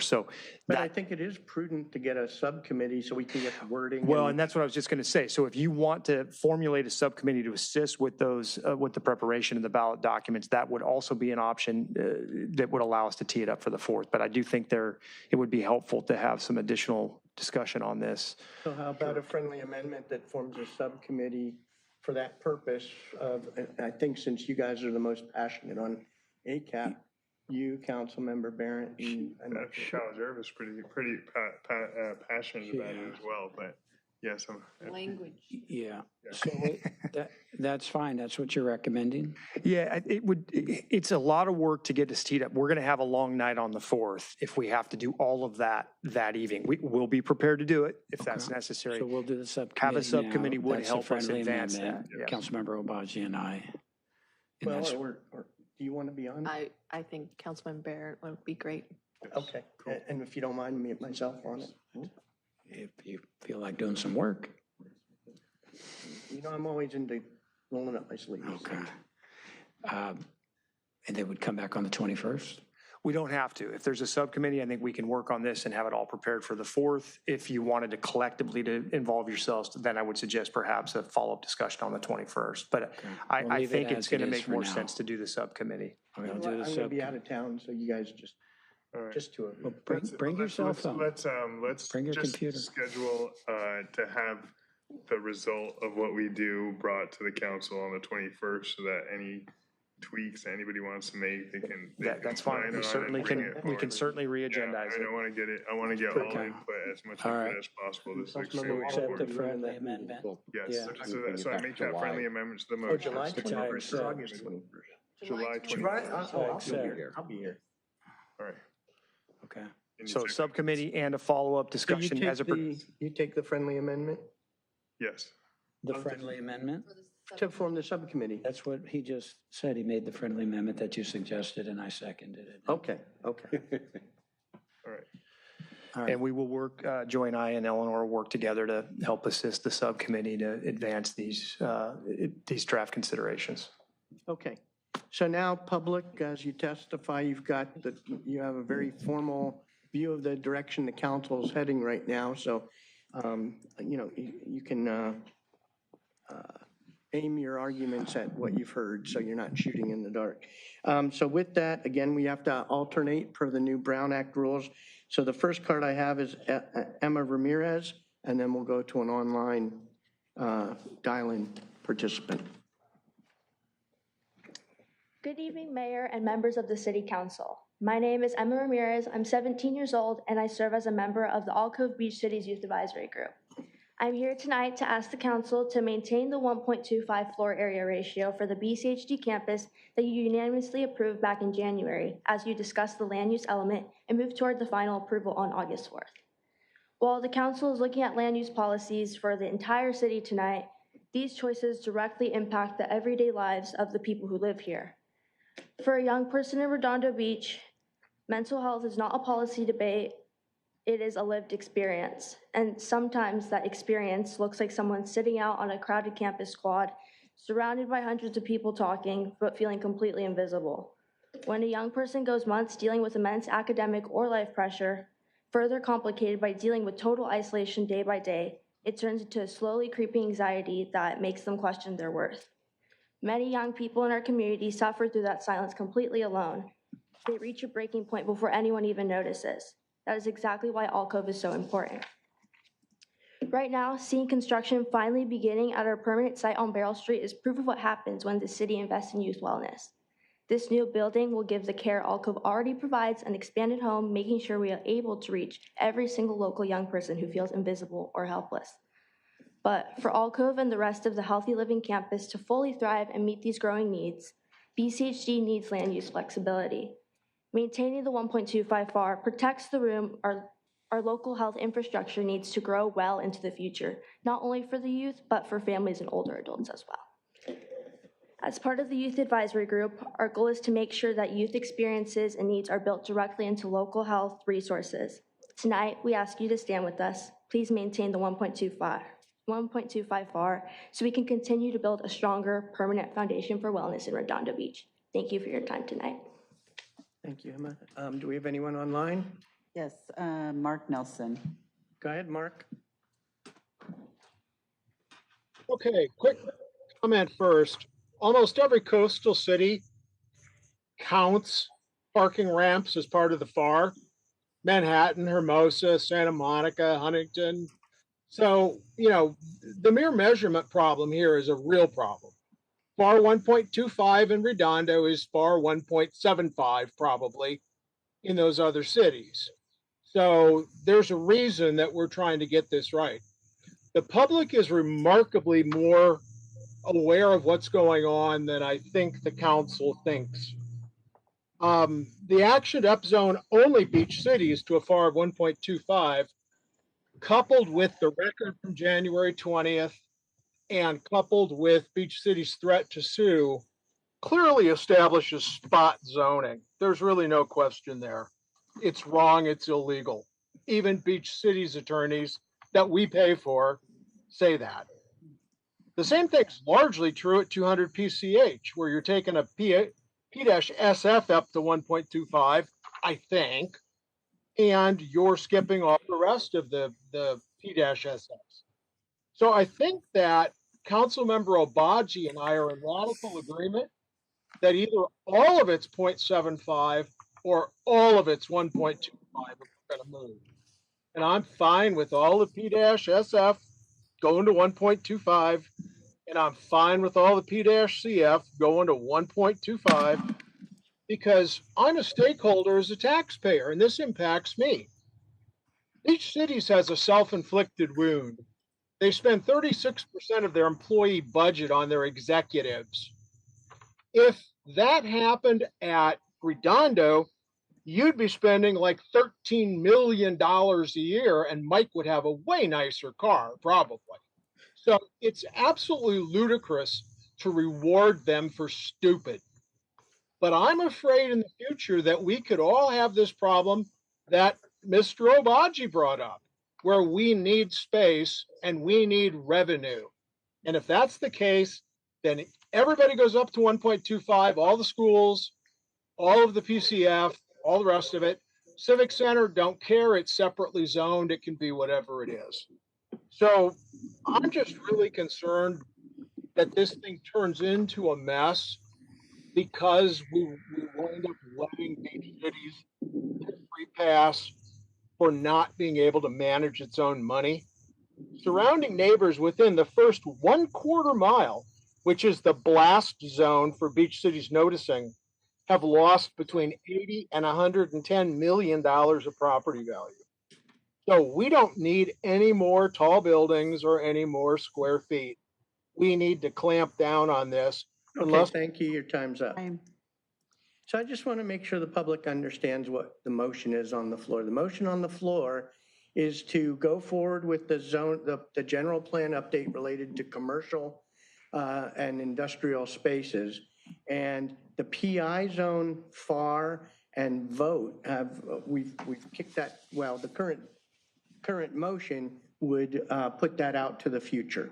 So there's no current action related to that going on any ballot in the November ballot. So I just want to make sure folks can focus their comments on the motion at hand rather than as though they're all bundled.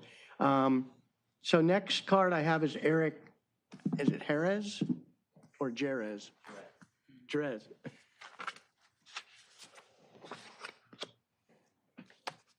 Good evening, Mayor, council members, and members of the community. My name is Eric Jerez. I'm 16 years old, and I am honored to be here today as a member of the Alcove Beach Cities Youth Advisory Group. When I think about why I became involved in youth mental health and wellness, I think back to a younger version of myself who needed a place to feel supported, understood, and safe. Growing up as a triplet was not always easy.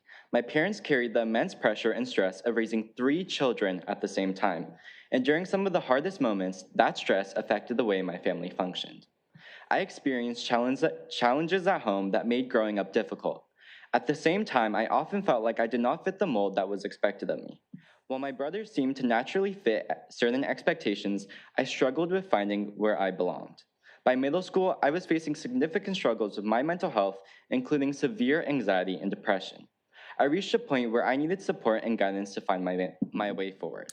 Today, I am proud to say that I am in a much healthier place. I have rebuilt a safe and positive relationship with my family, grown stronger through my experiences, and learned the importance of having people and programs that provide support when someone needs it.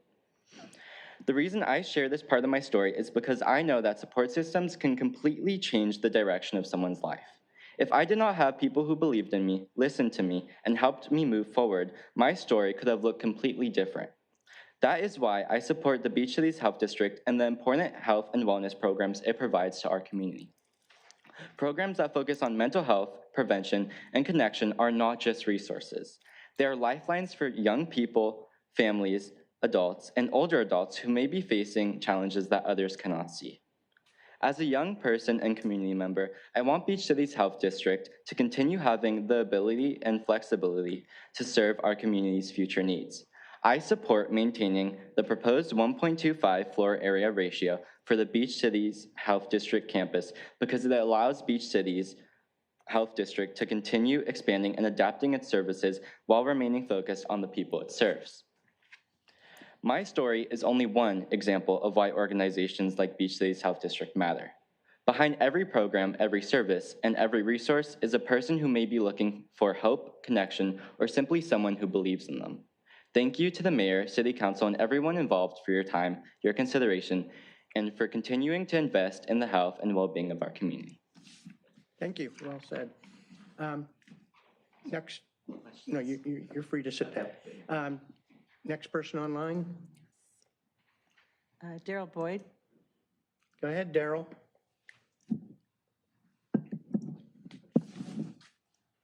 Hi, Daryl Boyd. Me again. I had a lot to say on this. But I'm more hopeful that the council is going in the right direction here. when the 17, 16-year-old Alcove employees become tax-paying residents of Redondo Beach, maybe their voices will matter a bit more, but right now they're just cute shills for Tom Backley. And I don't think they understand what tax-paying residents, especially here on 500 to 600 North Prospect Avenue, are under daily stress and anxiety. These kids just have no idea what's going on. So anyway, hopeful that we're going the right direction. You're going to separate this vote. Thank you. Thank you. So I'd ask members of the audience, address the city council and don't go attacking other people who are speaking. I'd appreciate that. Let's keep some decorum. So Holly Osborne is next.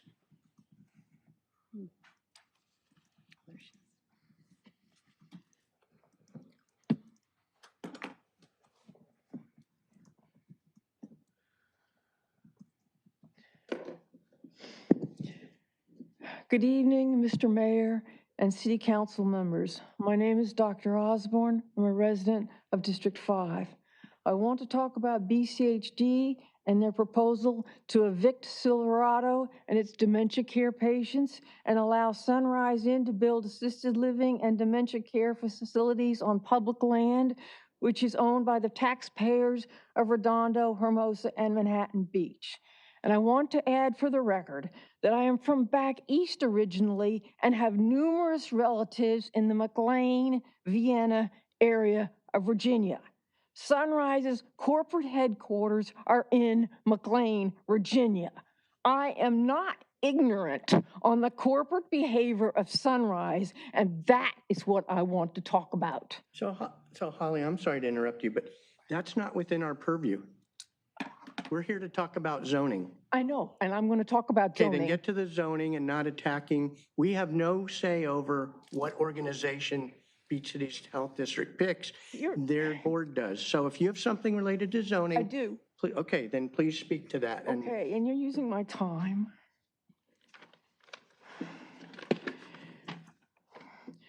Whether in California or Virginia, the Sunrise playbook remains identical. Aggressively secure, high-value real estate for wealthy private pay portfolios while cutting staff or utilizing swift evictions to minimize the overhead costs of managing advanced dementia. They get more property if the zoning is upzoned to 1.25. They were salivating with that change. And the systemic trend of forcing out high-need or Medicare-reliant dementia patients became so severe in Sunrise's home state of Virginia that it triggered major legislative action. Listen, I'm talking about this because I'm from Virginia, and I don't think the other people are going to talk about this.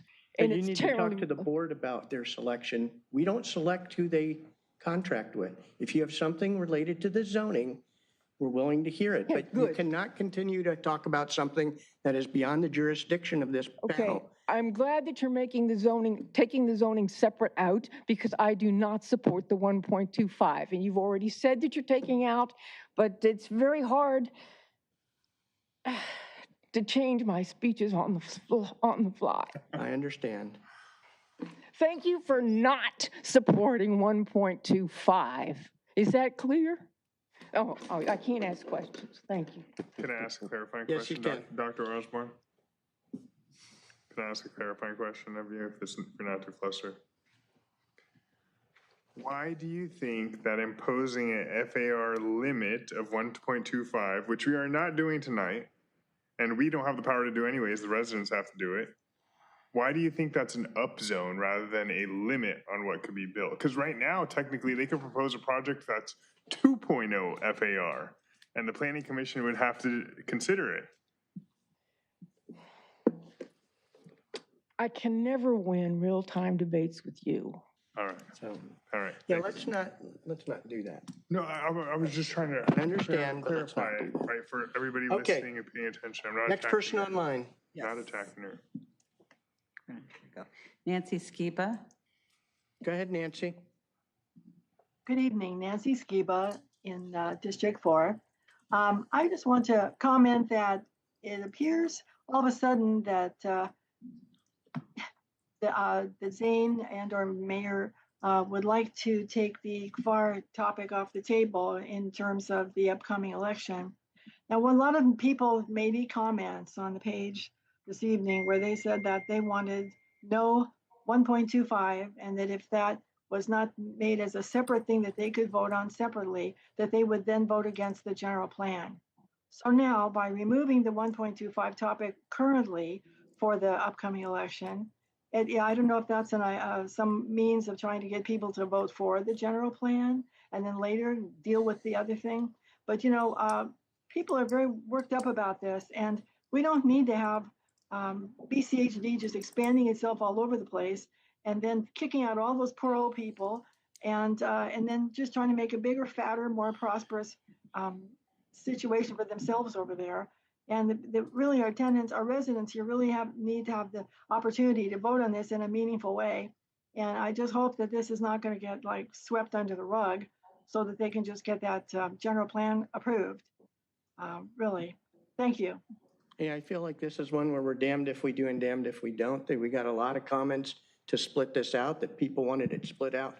Now we're splitting it out, and some of the people who were on that side are now chastising us for doing exactly that. So, Mr. Backley, you're up next.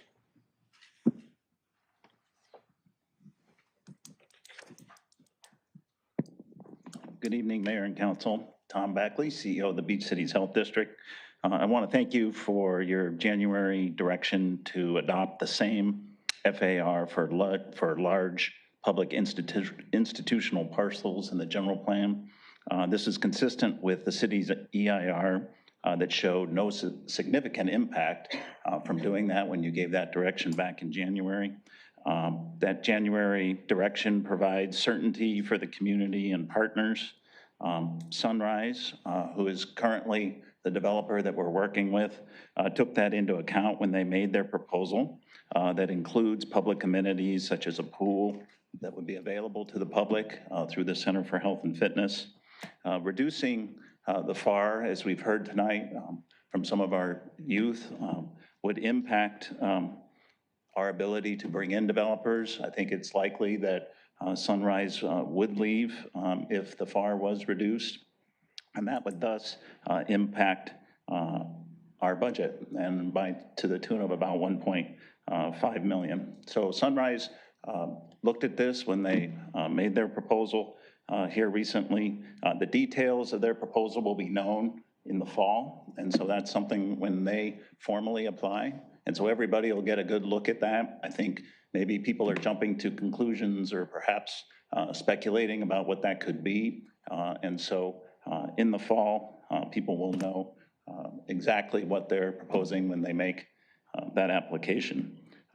So our hope is that we can move forward, that we make the voting process simple and easy to understand, and that we ensure that public institutions remain able to meet community needs today and in the future, and the Health District would support the motion as made. Thank you. So you support separating it out and voting separately at another time? Given where you are, yes, we support that. Okay, thank you. Okay, George, I'm sorry, online next? I have none online. Okay, Georgette Gantner, I don't see her in the audience. I have a person online now. You have what? I have a person now. Okay, let's go there. Okay, Ann Wilson. Who is it? Ann Wilson. Oh, go ahead, Ann. Hello, can you hear me? Yes. Good evening, Mayor and City Council members. It's good that you are separating out the vote first, but please listen to the community. Do yourself a favor, go to a 0.75 FAR. Don't want increased density for public land. So why is the City Council still pushing for an oversized 1.2 FAR for Beach Cities Health District? Why would 6 years of hard work by resident citizens on the GPAC who recommended 0.75 be cast aside? Why would the recommendations of the Planning Commission be ignored? To the public, it appears the City Council is somehow beholden to BCHD. Simply put, granting a preemptive high-density FAR for BCHD creates a damaging precedent to the city. Remember, right now, there is no BCHD project that has been submitted. BCHD is again working on a 100% private project with a developer that could live in a 0.75 FAR.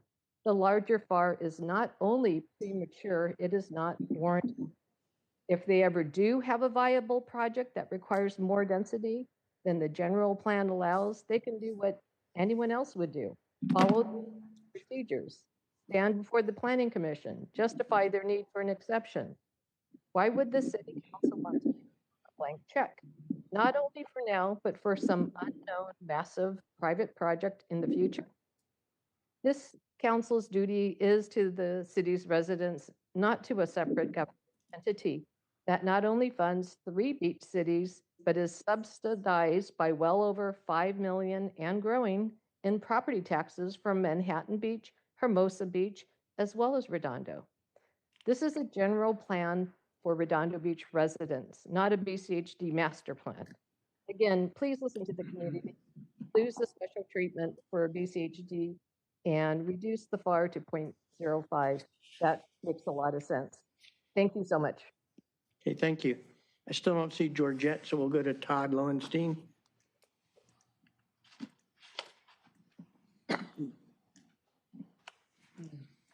Good evening, Todd Lowenstein, District 2.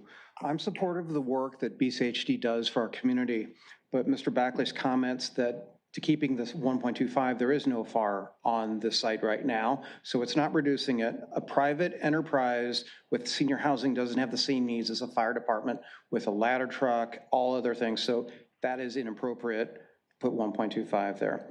A FAR of 1.25 at this site could mean that a project this size could be one of the largest in Redondo Beach's history. And as I understand it, a plan with a 0.85 or 0.9 FAR could include roughly about 240 residential units. That's apartment-style housing, some of which could be 1 or 2 bedroom units.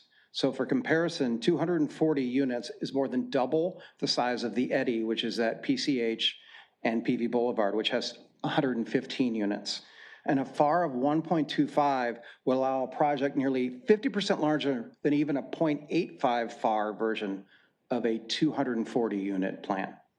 So for further perspective, the largest hotel in Redondo Beach is the Sonesta, and the Sonesta has 342 rooms, most of which are studio sized.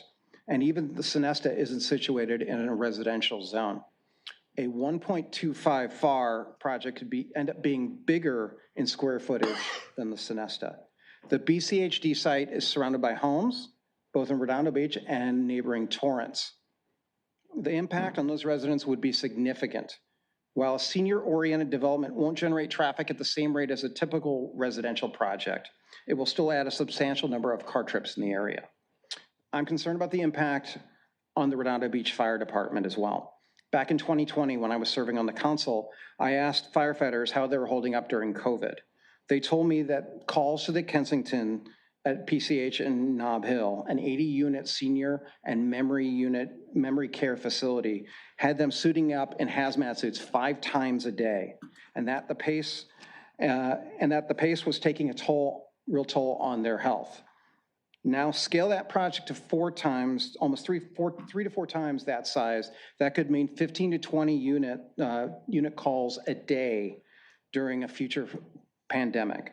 That volume would strain our fire department past its limits and cost the city millions of dollars a year, costs that are ultimately borne by taxpayers. And beyond the dollar cost, there's the day-to-day disruption of near constant sirens from paramedic and fire trucks going through neighborhoods. Someone has to absorb the cost, and it's likely to be residents. So for these reasons, I applaud what you guys are doing. I'm asking you to reconsider the proposed FAR for this land. Please consider a FAR of 0.75 or less, and a separate vote as you looks like you want to do. Your constituents must have a say on what goes on in a public site. Okay. Thank you. Thank you, Todd. Okay, that was the last card I had. Anybody online? None. No? None. Okay, anyone else from the audience? Wayne? Well, good evening, Mayor and Council. Wayne Craig, resident of District 1. First, I want to thank Mayor Brand, who was at the time Councilmember Brand, when he didn't appoint me on the GPAC. He actually apologized for it later. He goes, Wayne, I didn't know you wanted to be on it. I go, well, I was interested. Thank God he didn't do that. I would have been on there for 8 years with you guys. Now, the other thing I wanted to mention, I'm glad that's being split. I mean, for a better part of a year, I've been talking about Artesia Boulevard, just like the council members from District 4 and 5. That needed to be split on. I wish we would have voted on that last year because we could have been benefiting it now from that. So I don't know why that didn't happen. But what I have a question with is we were told in the Planning Commission, we had to come up with a FAR for all this, for city property and for other public property. If we didn't, it was going to be the end of the world, literally. We'd be open to builders' remedy lawsuits. The Godzilla would come out and destroy the city. I don't know. So we had to come up with a number. We did. The council in January, you came up and said you had to do this 125 FAR. And again, my concern of it at the time wasn't, that we thought we knew we had to have a number. But when I heard comments from the council saying police and fire are vitally important and they're just as important for the school district and BCHD. And I made the comment, I looked at my notes from January 20, I looked at my little speech I wrote, and I said, look, in the middle of the night, Tom's a nice guy. I have his phone number. I'm in a couple of groups with him. I don't call him when my neighbor's house is on fire. I call the fire department. There's a crime happening, I'll call the police. There's a tree that fell on my neighbor's car, I'm gonna call city services, they take care of it. That's 24/7, that's a whole different function. So I'm glad that we're separating it, we're splitting it. And when this was talked about having this combined, I talked to most of you on the council, I said, you gotta split it. Because I think there's a lot of people who may not vote for the general plan, because it's important we get it done. So I'm glad that's being split. We can get Artesia done right away. I'm thankful for that. I spent a lot of time up there. It'd be great to see something happen there. And, hopefully we can move forward. But I'm curious why we went from we had to do it and now we don't. And, I'm okay with the explanation. I understand it. And Councilmember Abaji, you clarified, some of that stuff, which made more sense. But we were told adamantly we had to come up with a number. And we did. And then the county commission, we got castigated for coming up with a number. So anyway, just wanted to mention that. I'm glad you're doing what you're doing. Let's get this thing approved and get it done. Thank you. Thank you. Before we take the next speaker, Mark, I think you addressed that in your briefing. I agree. At one time, I thought we had to put a FAR on every property, but after talking with you today and what you said in the briefing tonight, I think you brought more light to that. So do you mind repeating that? Yeah, so the requirements for the general plan land use element are in the California Government Code, and there's a provision that states that within the land use element, there needs to be a statement about population and building intensity. It doesn't specifically say floor area ratio or the city needs to define the development standards. At the time the land use element was being prepared, a decision was made to go with the FAR as a way of expressing that number. And it's common practice. So I think it makes sense to use that for most of the land use designations. However, we're not bound to that for the PI site, and there's no statutory requirements that it includes the FAR limit in there. And there is a statement, yeah, and in the description of the PI zone in that table, there is a statement about intended future use and intensity. So you think that covered. May suffice to satisfy Yes. that? Okay, thank you. Okay, Bob, the floor is yours. Bob Hensler, Redondo Beach. I bear the scars, as some of you do, of the years on the GPAC. Yes, you do. The question is a process one. I agree, of course, with the separation and moving the PI discussion to a later date. When the general plan would appear on the ballot, which I assume would be November, that unreadable chart that came up on the screen regarding zoning, what would be in the box next to PIs? Would it say to be determined? Would it be empty? What would be there? Because if you're going to put in what is there now and that got voted in, then you'd have to vote off what we're now discussing is going to be a later election. So you need to take out whatever is in that chart that states what the PI is and have it as a blank to be determined at a later date. Do you mind answering that, Mark? It's a good point. Yes, and that's what we intended to do. So we're going to remove that, the FAR limit, and it's going to be unspecified for the PI zone. Okay. Unspecified or to be determined? I don't Unspecified know if sounds we're going to. very vague. Well, currently there is no So FAR. let's not go back Yeah. and forth. Okay. We got the point, and we'll take a look at it. Anything else? You still have time. No, that's fine. Thanks. Okay, thank you, Bob. Anybody else online? I have none online. Okay, anyone else wish to address the council on this item?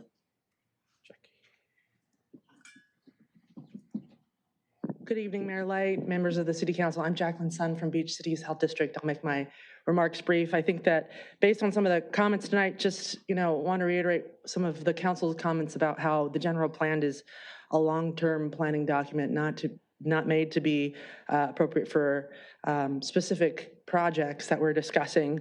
I don't believe that this land use discussion is a referendum on the district, nor is it an approval of a specific project of which the details are coming, as Tom said, in the fall. And as Councilmember Obaji mentioned, the city has guardrails in place of how they can approve specific projects through the CUP process. And so we look forward to that discussion. Want to encourage the most flexibility for that property. As Councilmember Obaji said, we don't know what the city is going to be like in 30 years from now. And I think that a long-term planning document like the general plan should account for those things as we are planning for the future of the city. So appreciate that. Okay, thank you. Any other member of the public wish to address the council on this item? Anyone else? Last chance online? No, I just want to report the e-comments. We received 40 e-comments, 27 opposed, 11 support, 1 neutral, and 1 didn't respond with. Okay, thank you. So, Holly, I want to apologize to you. I did feel like I had to cut you off there. I knew that threw you off on your comment, but we don't have purview over the selection of the company. That's BCHD's board. What we're here to do is discuss the zoning and the motion that the council would put forth. So I do apologize for interrupting you and throwing you off your game, but I had to keep it on track with what the purview of the city council. So with that, I will call a vote for the motion on the floor. Just a quick summary, that's to separate the PI from the rest of the commercial part of the general plan to be put on a later vote, and that we're targeting a vote in November for the general plan with all the commercial stuff, and that we form a subcommittee. Commercial and industrial. Commercial and industrial, yeah. It's a summary, he's summarizing. Yeah. And that we form a subcommittee to help with title and things like that, the administrivia related to putting it on the ballot. Did you want to say something? And there was adding the housing element to the Article 27 study. Okay. Well, that goes without saying. That's the most important one. Thank you for making it complete. Anything else the council, Councilmember Barrett, you have your hand up. Is that an old hand up or?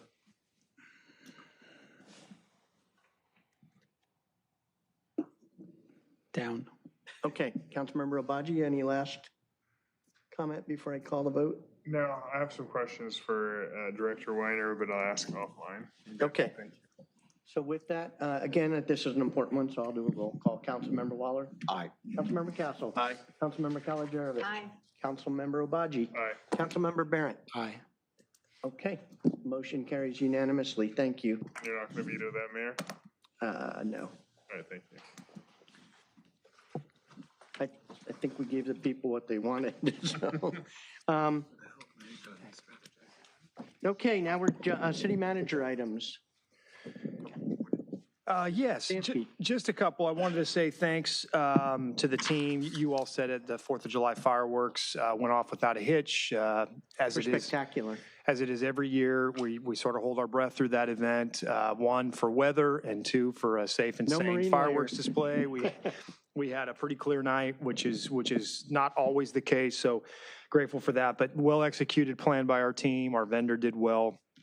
And I think we had a very nice 250th celebration here in Redondo. So we're appreciative of that, and big thank you to everybody involved on our side. And, be grateful that we didn't experience what our Newport Beach neighbor did down in the south. So also very fortunate. We have a meeting next Tuesday. It's primarily focused on your commissioner interviews, your applications, and I think we have 15-ish scheduled, 13 now. That's the primary focus. We will have a closed session agenda. We will also have a consent calendar assumed. At this point, I don't think we have any planned discussion items, so you will be able to focus post-consent calendar on commission interviews. Later in the month, I think we are planning to come back with a discussion on the hedge ordinance. I believe that's the current expectation, not set in stone, but we are working towards that goal. I know there have been some comments tonight about that process. It's still very important to us. We're working on that item very diligently. I know we will have some supplemental material from others. And that will be it for July currently. We're not planning to have a meeting on the 28th. It's meant to be a dark night. And then we'll be back at it on August 4th. So for calendaring purposes, we've got the 14th, the 21st. We go dark on the 28th. We're back at it August 4th. Same schedule in August. We have 3 meetings scheduled in August. We do not anticipate meeting on the 4th Tuesday. And we will go from there. So that's all I have for you. Okay, thank you. Okay, Mayor and council referrals to staff. So I mentioned that I'd be bringing this up a little earlier. When I was at the We still got the P item. We still have a P item. Oh, geez. You can do a referral to staff We're on seeing the end of the naming the meeting. open space So, park? okay, so P1, discussion and possible action regarding the naming of the Redondo Open Space Park area located at Redondo Street in Catalina. All right, so there's actually no formal presentation, so I'll just do a brief verbal overview. So good evening, Mayor and City Council members. Jane with the City Manager's Office. So the item before you is the discussion and possible action naming the Redondo Open Space Park area located at Redondo Street and Catalina Avenue. Recent actions that council have taken to name similar parkettes or open space include 2016, the Gateway Parkette, and then 2021, the Ito Family Open Space, which was formerly named the Flagler Rippler Parkette. So both of those actions were done through resolution. So based on tonight's discussion from council, I will come back next week with a formal resolution kind of codifying the name that you decide here tonight. To note, this is separate or independent of the larger naming policy that you had set as a strategic plan goal and or objective. So staff will be presenting that late summer, early fall with that policy. I'm happy to answer any questions you may have. Okay. If I can jump in there. So I asked that this be put on, and I appreciate the council supporting it. My intent was to get the name of the park before we do the ribbon cutting, which is coming up.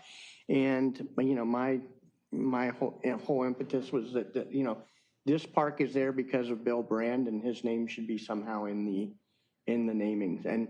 But to the exact name, I'll defer, to Councilmember Castle to throw out the first idea or ideas.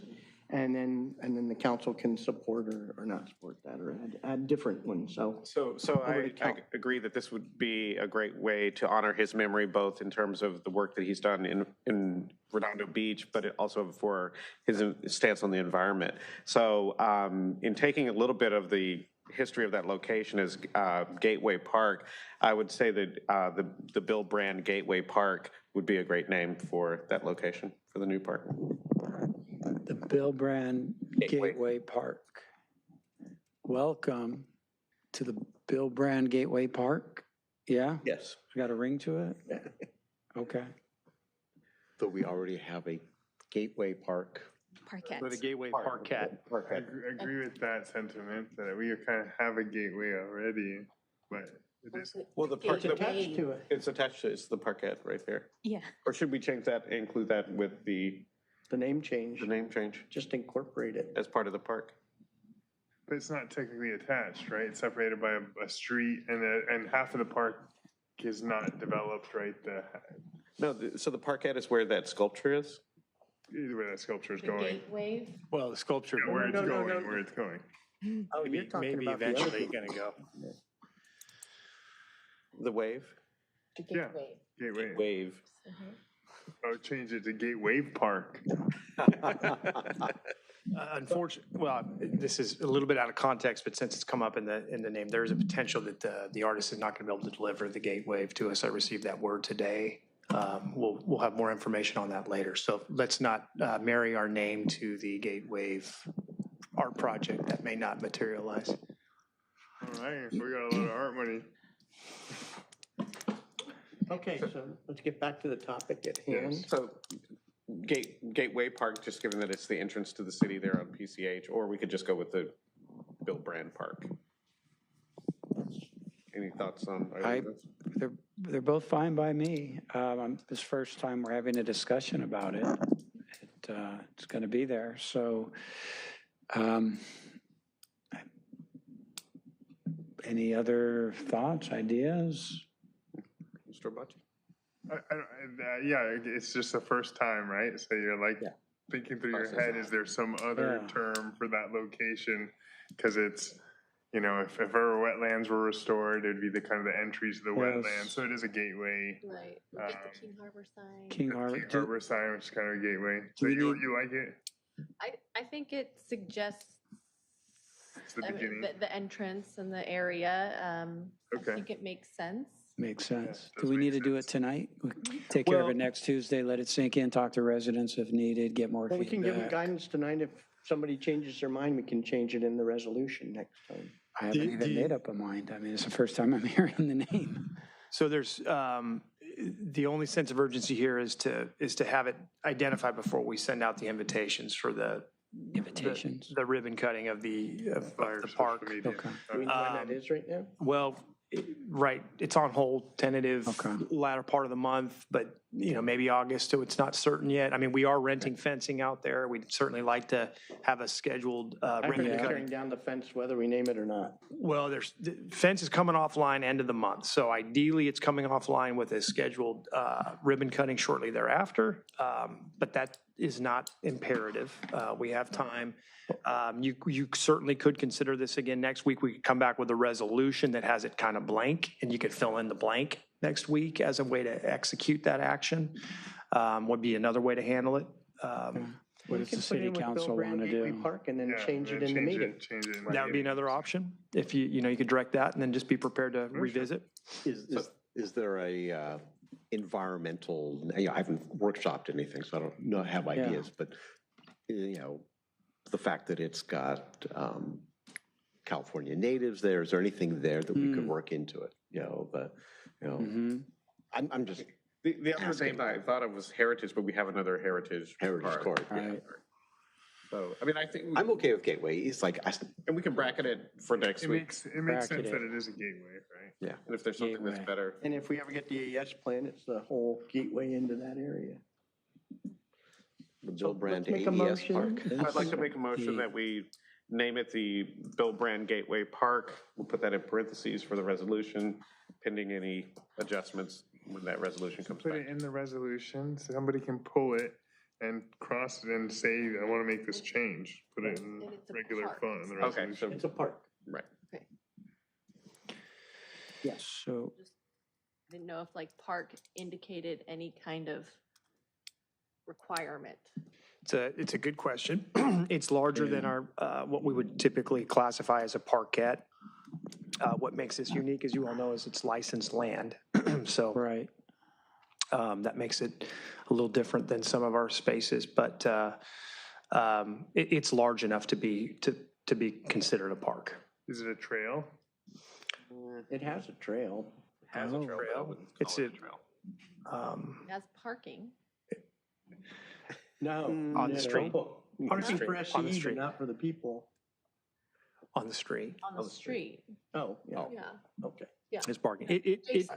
It meets our definition of park. Okay. The only downside is we don't currently own the property, and it'd be nice if we did, but. And is this the Phase A portion, or are we talking about what Well, I may would name it a whole- potentially, if I could just get it all out? Are we talking about both the A and the B portion? I mean, I think we would evaluate this name as being the full completed area if and when built. Obviously, we're only developing the upper portion of the site currently. Okay. So I think the name would extend to the second phase as well. Second phase as well, okay. All right.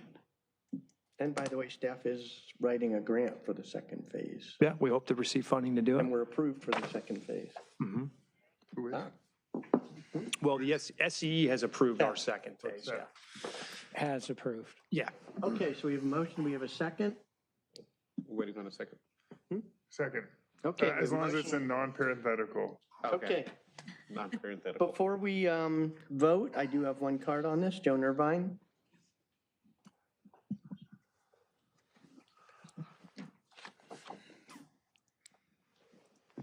Joan Irvine, District 1.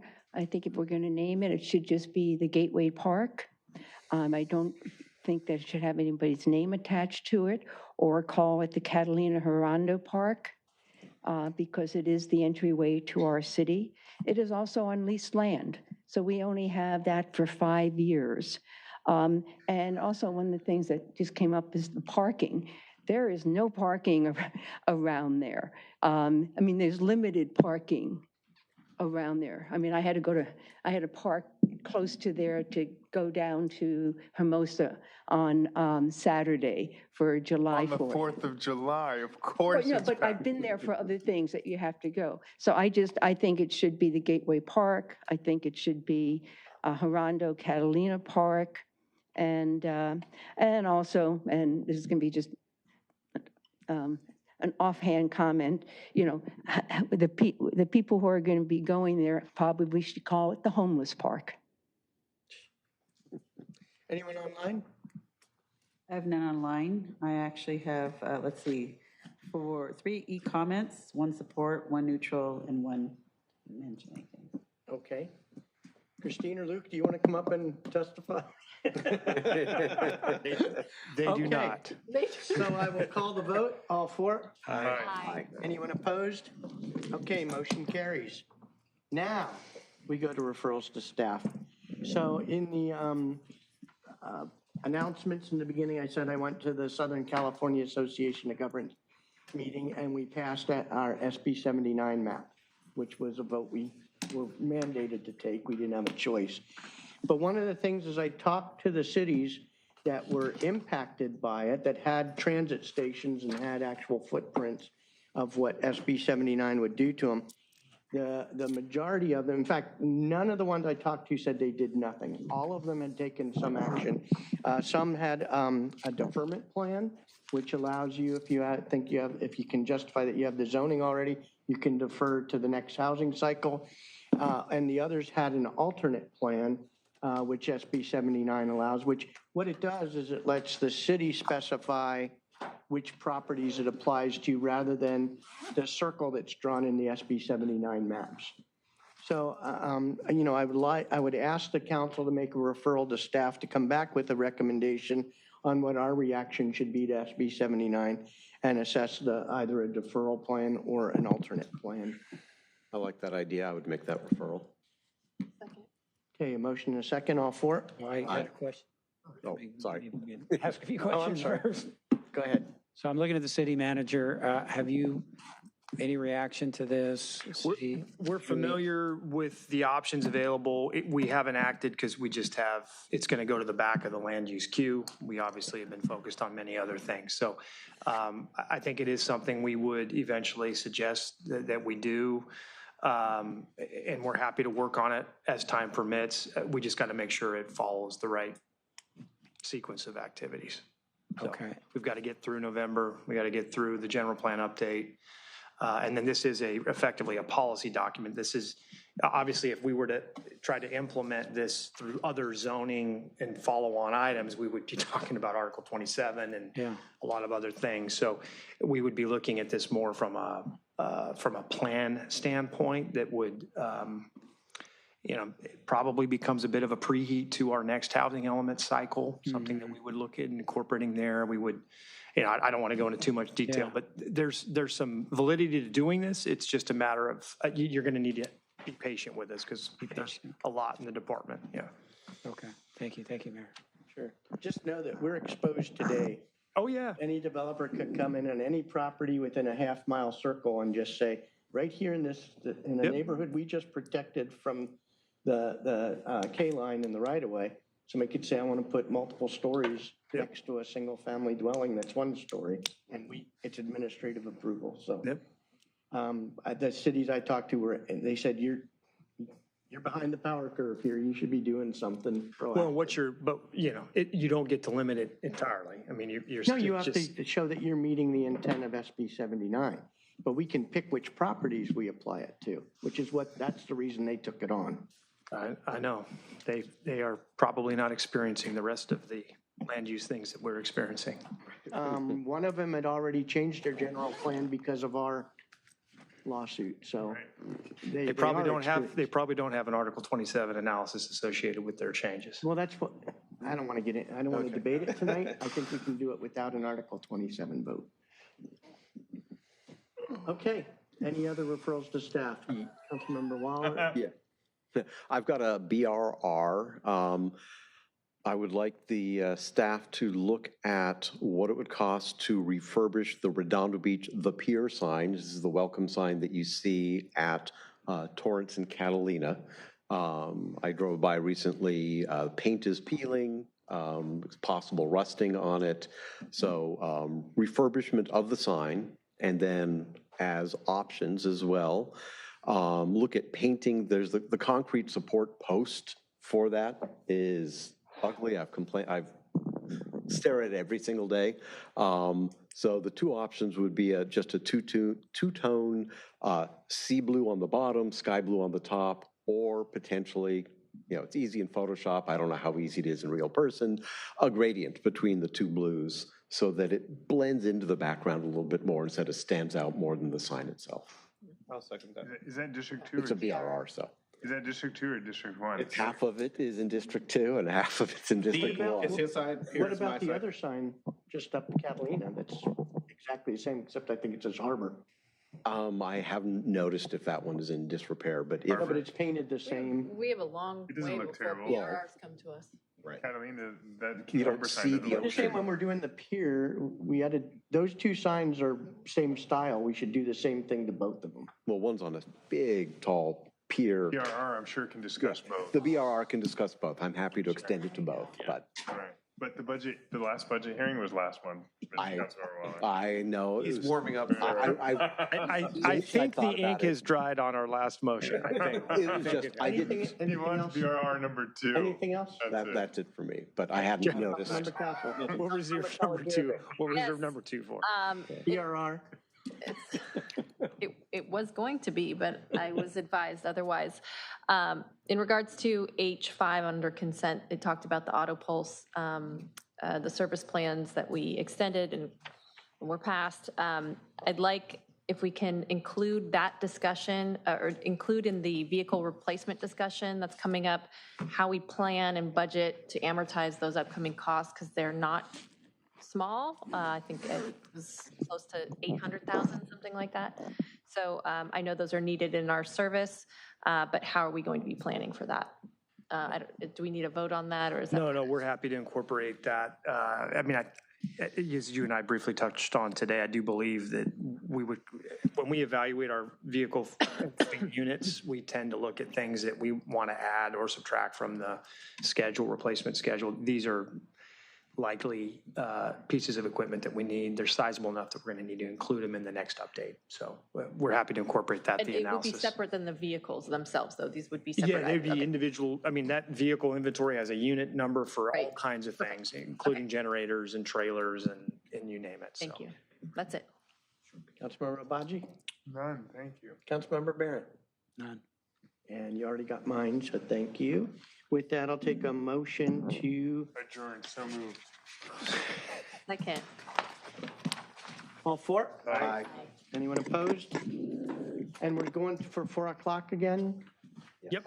Okay. Yep, 4 So o'clock. the next meeting of the City Council of Redondo Beach will be adjourned, regular meeting to be held at 4 o'clock for the closed session and regular meeting at 6 o'clock PM on Tuesday, July 14th, right here in City Hall, City Council chambers. Thank you and good night. Is the 4 o'clock part of the new rules that we passed? Yeah. Yep. That's what I was saying. Yeah.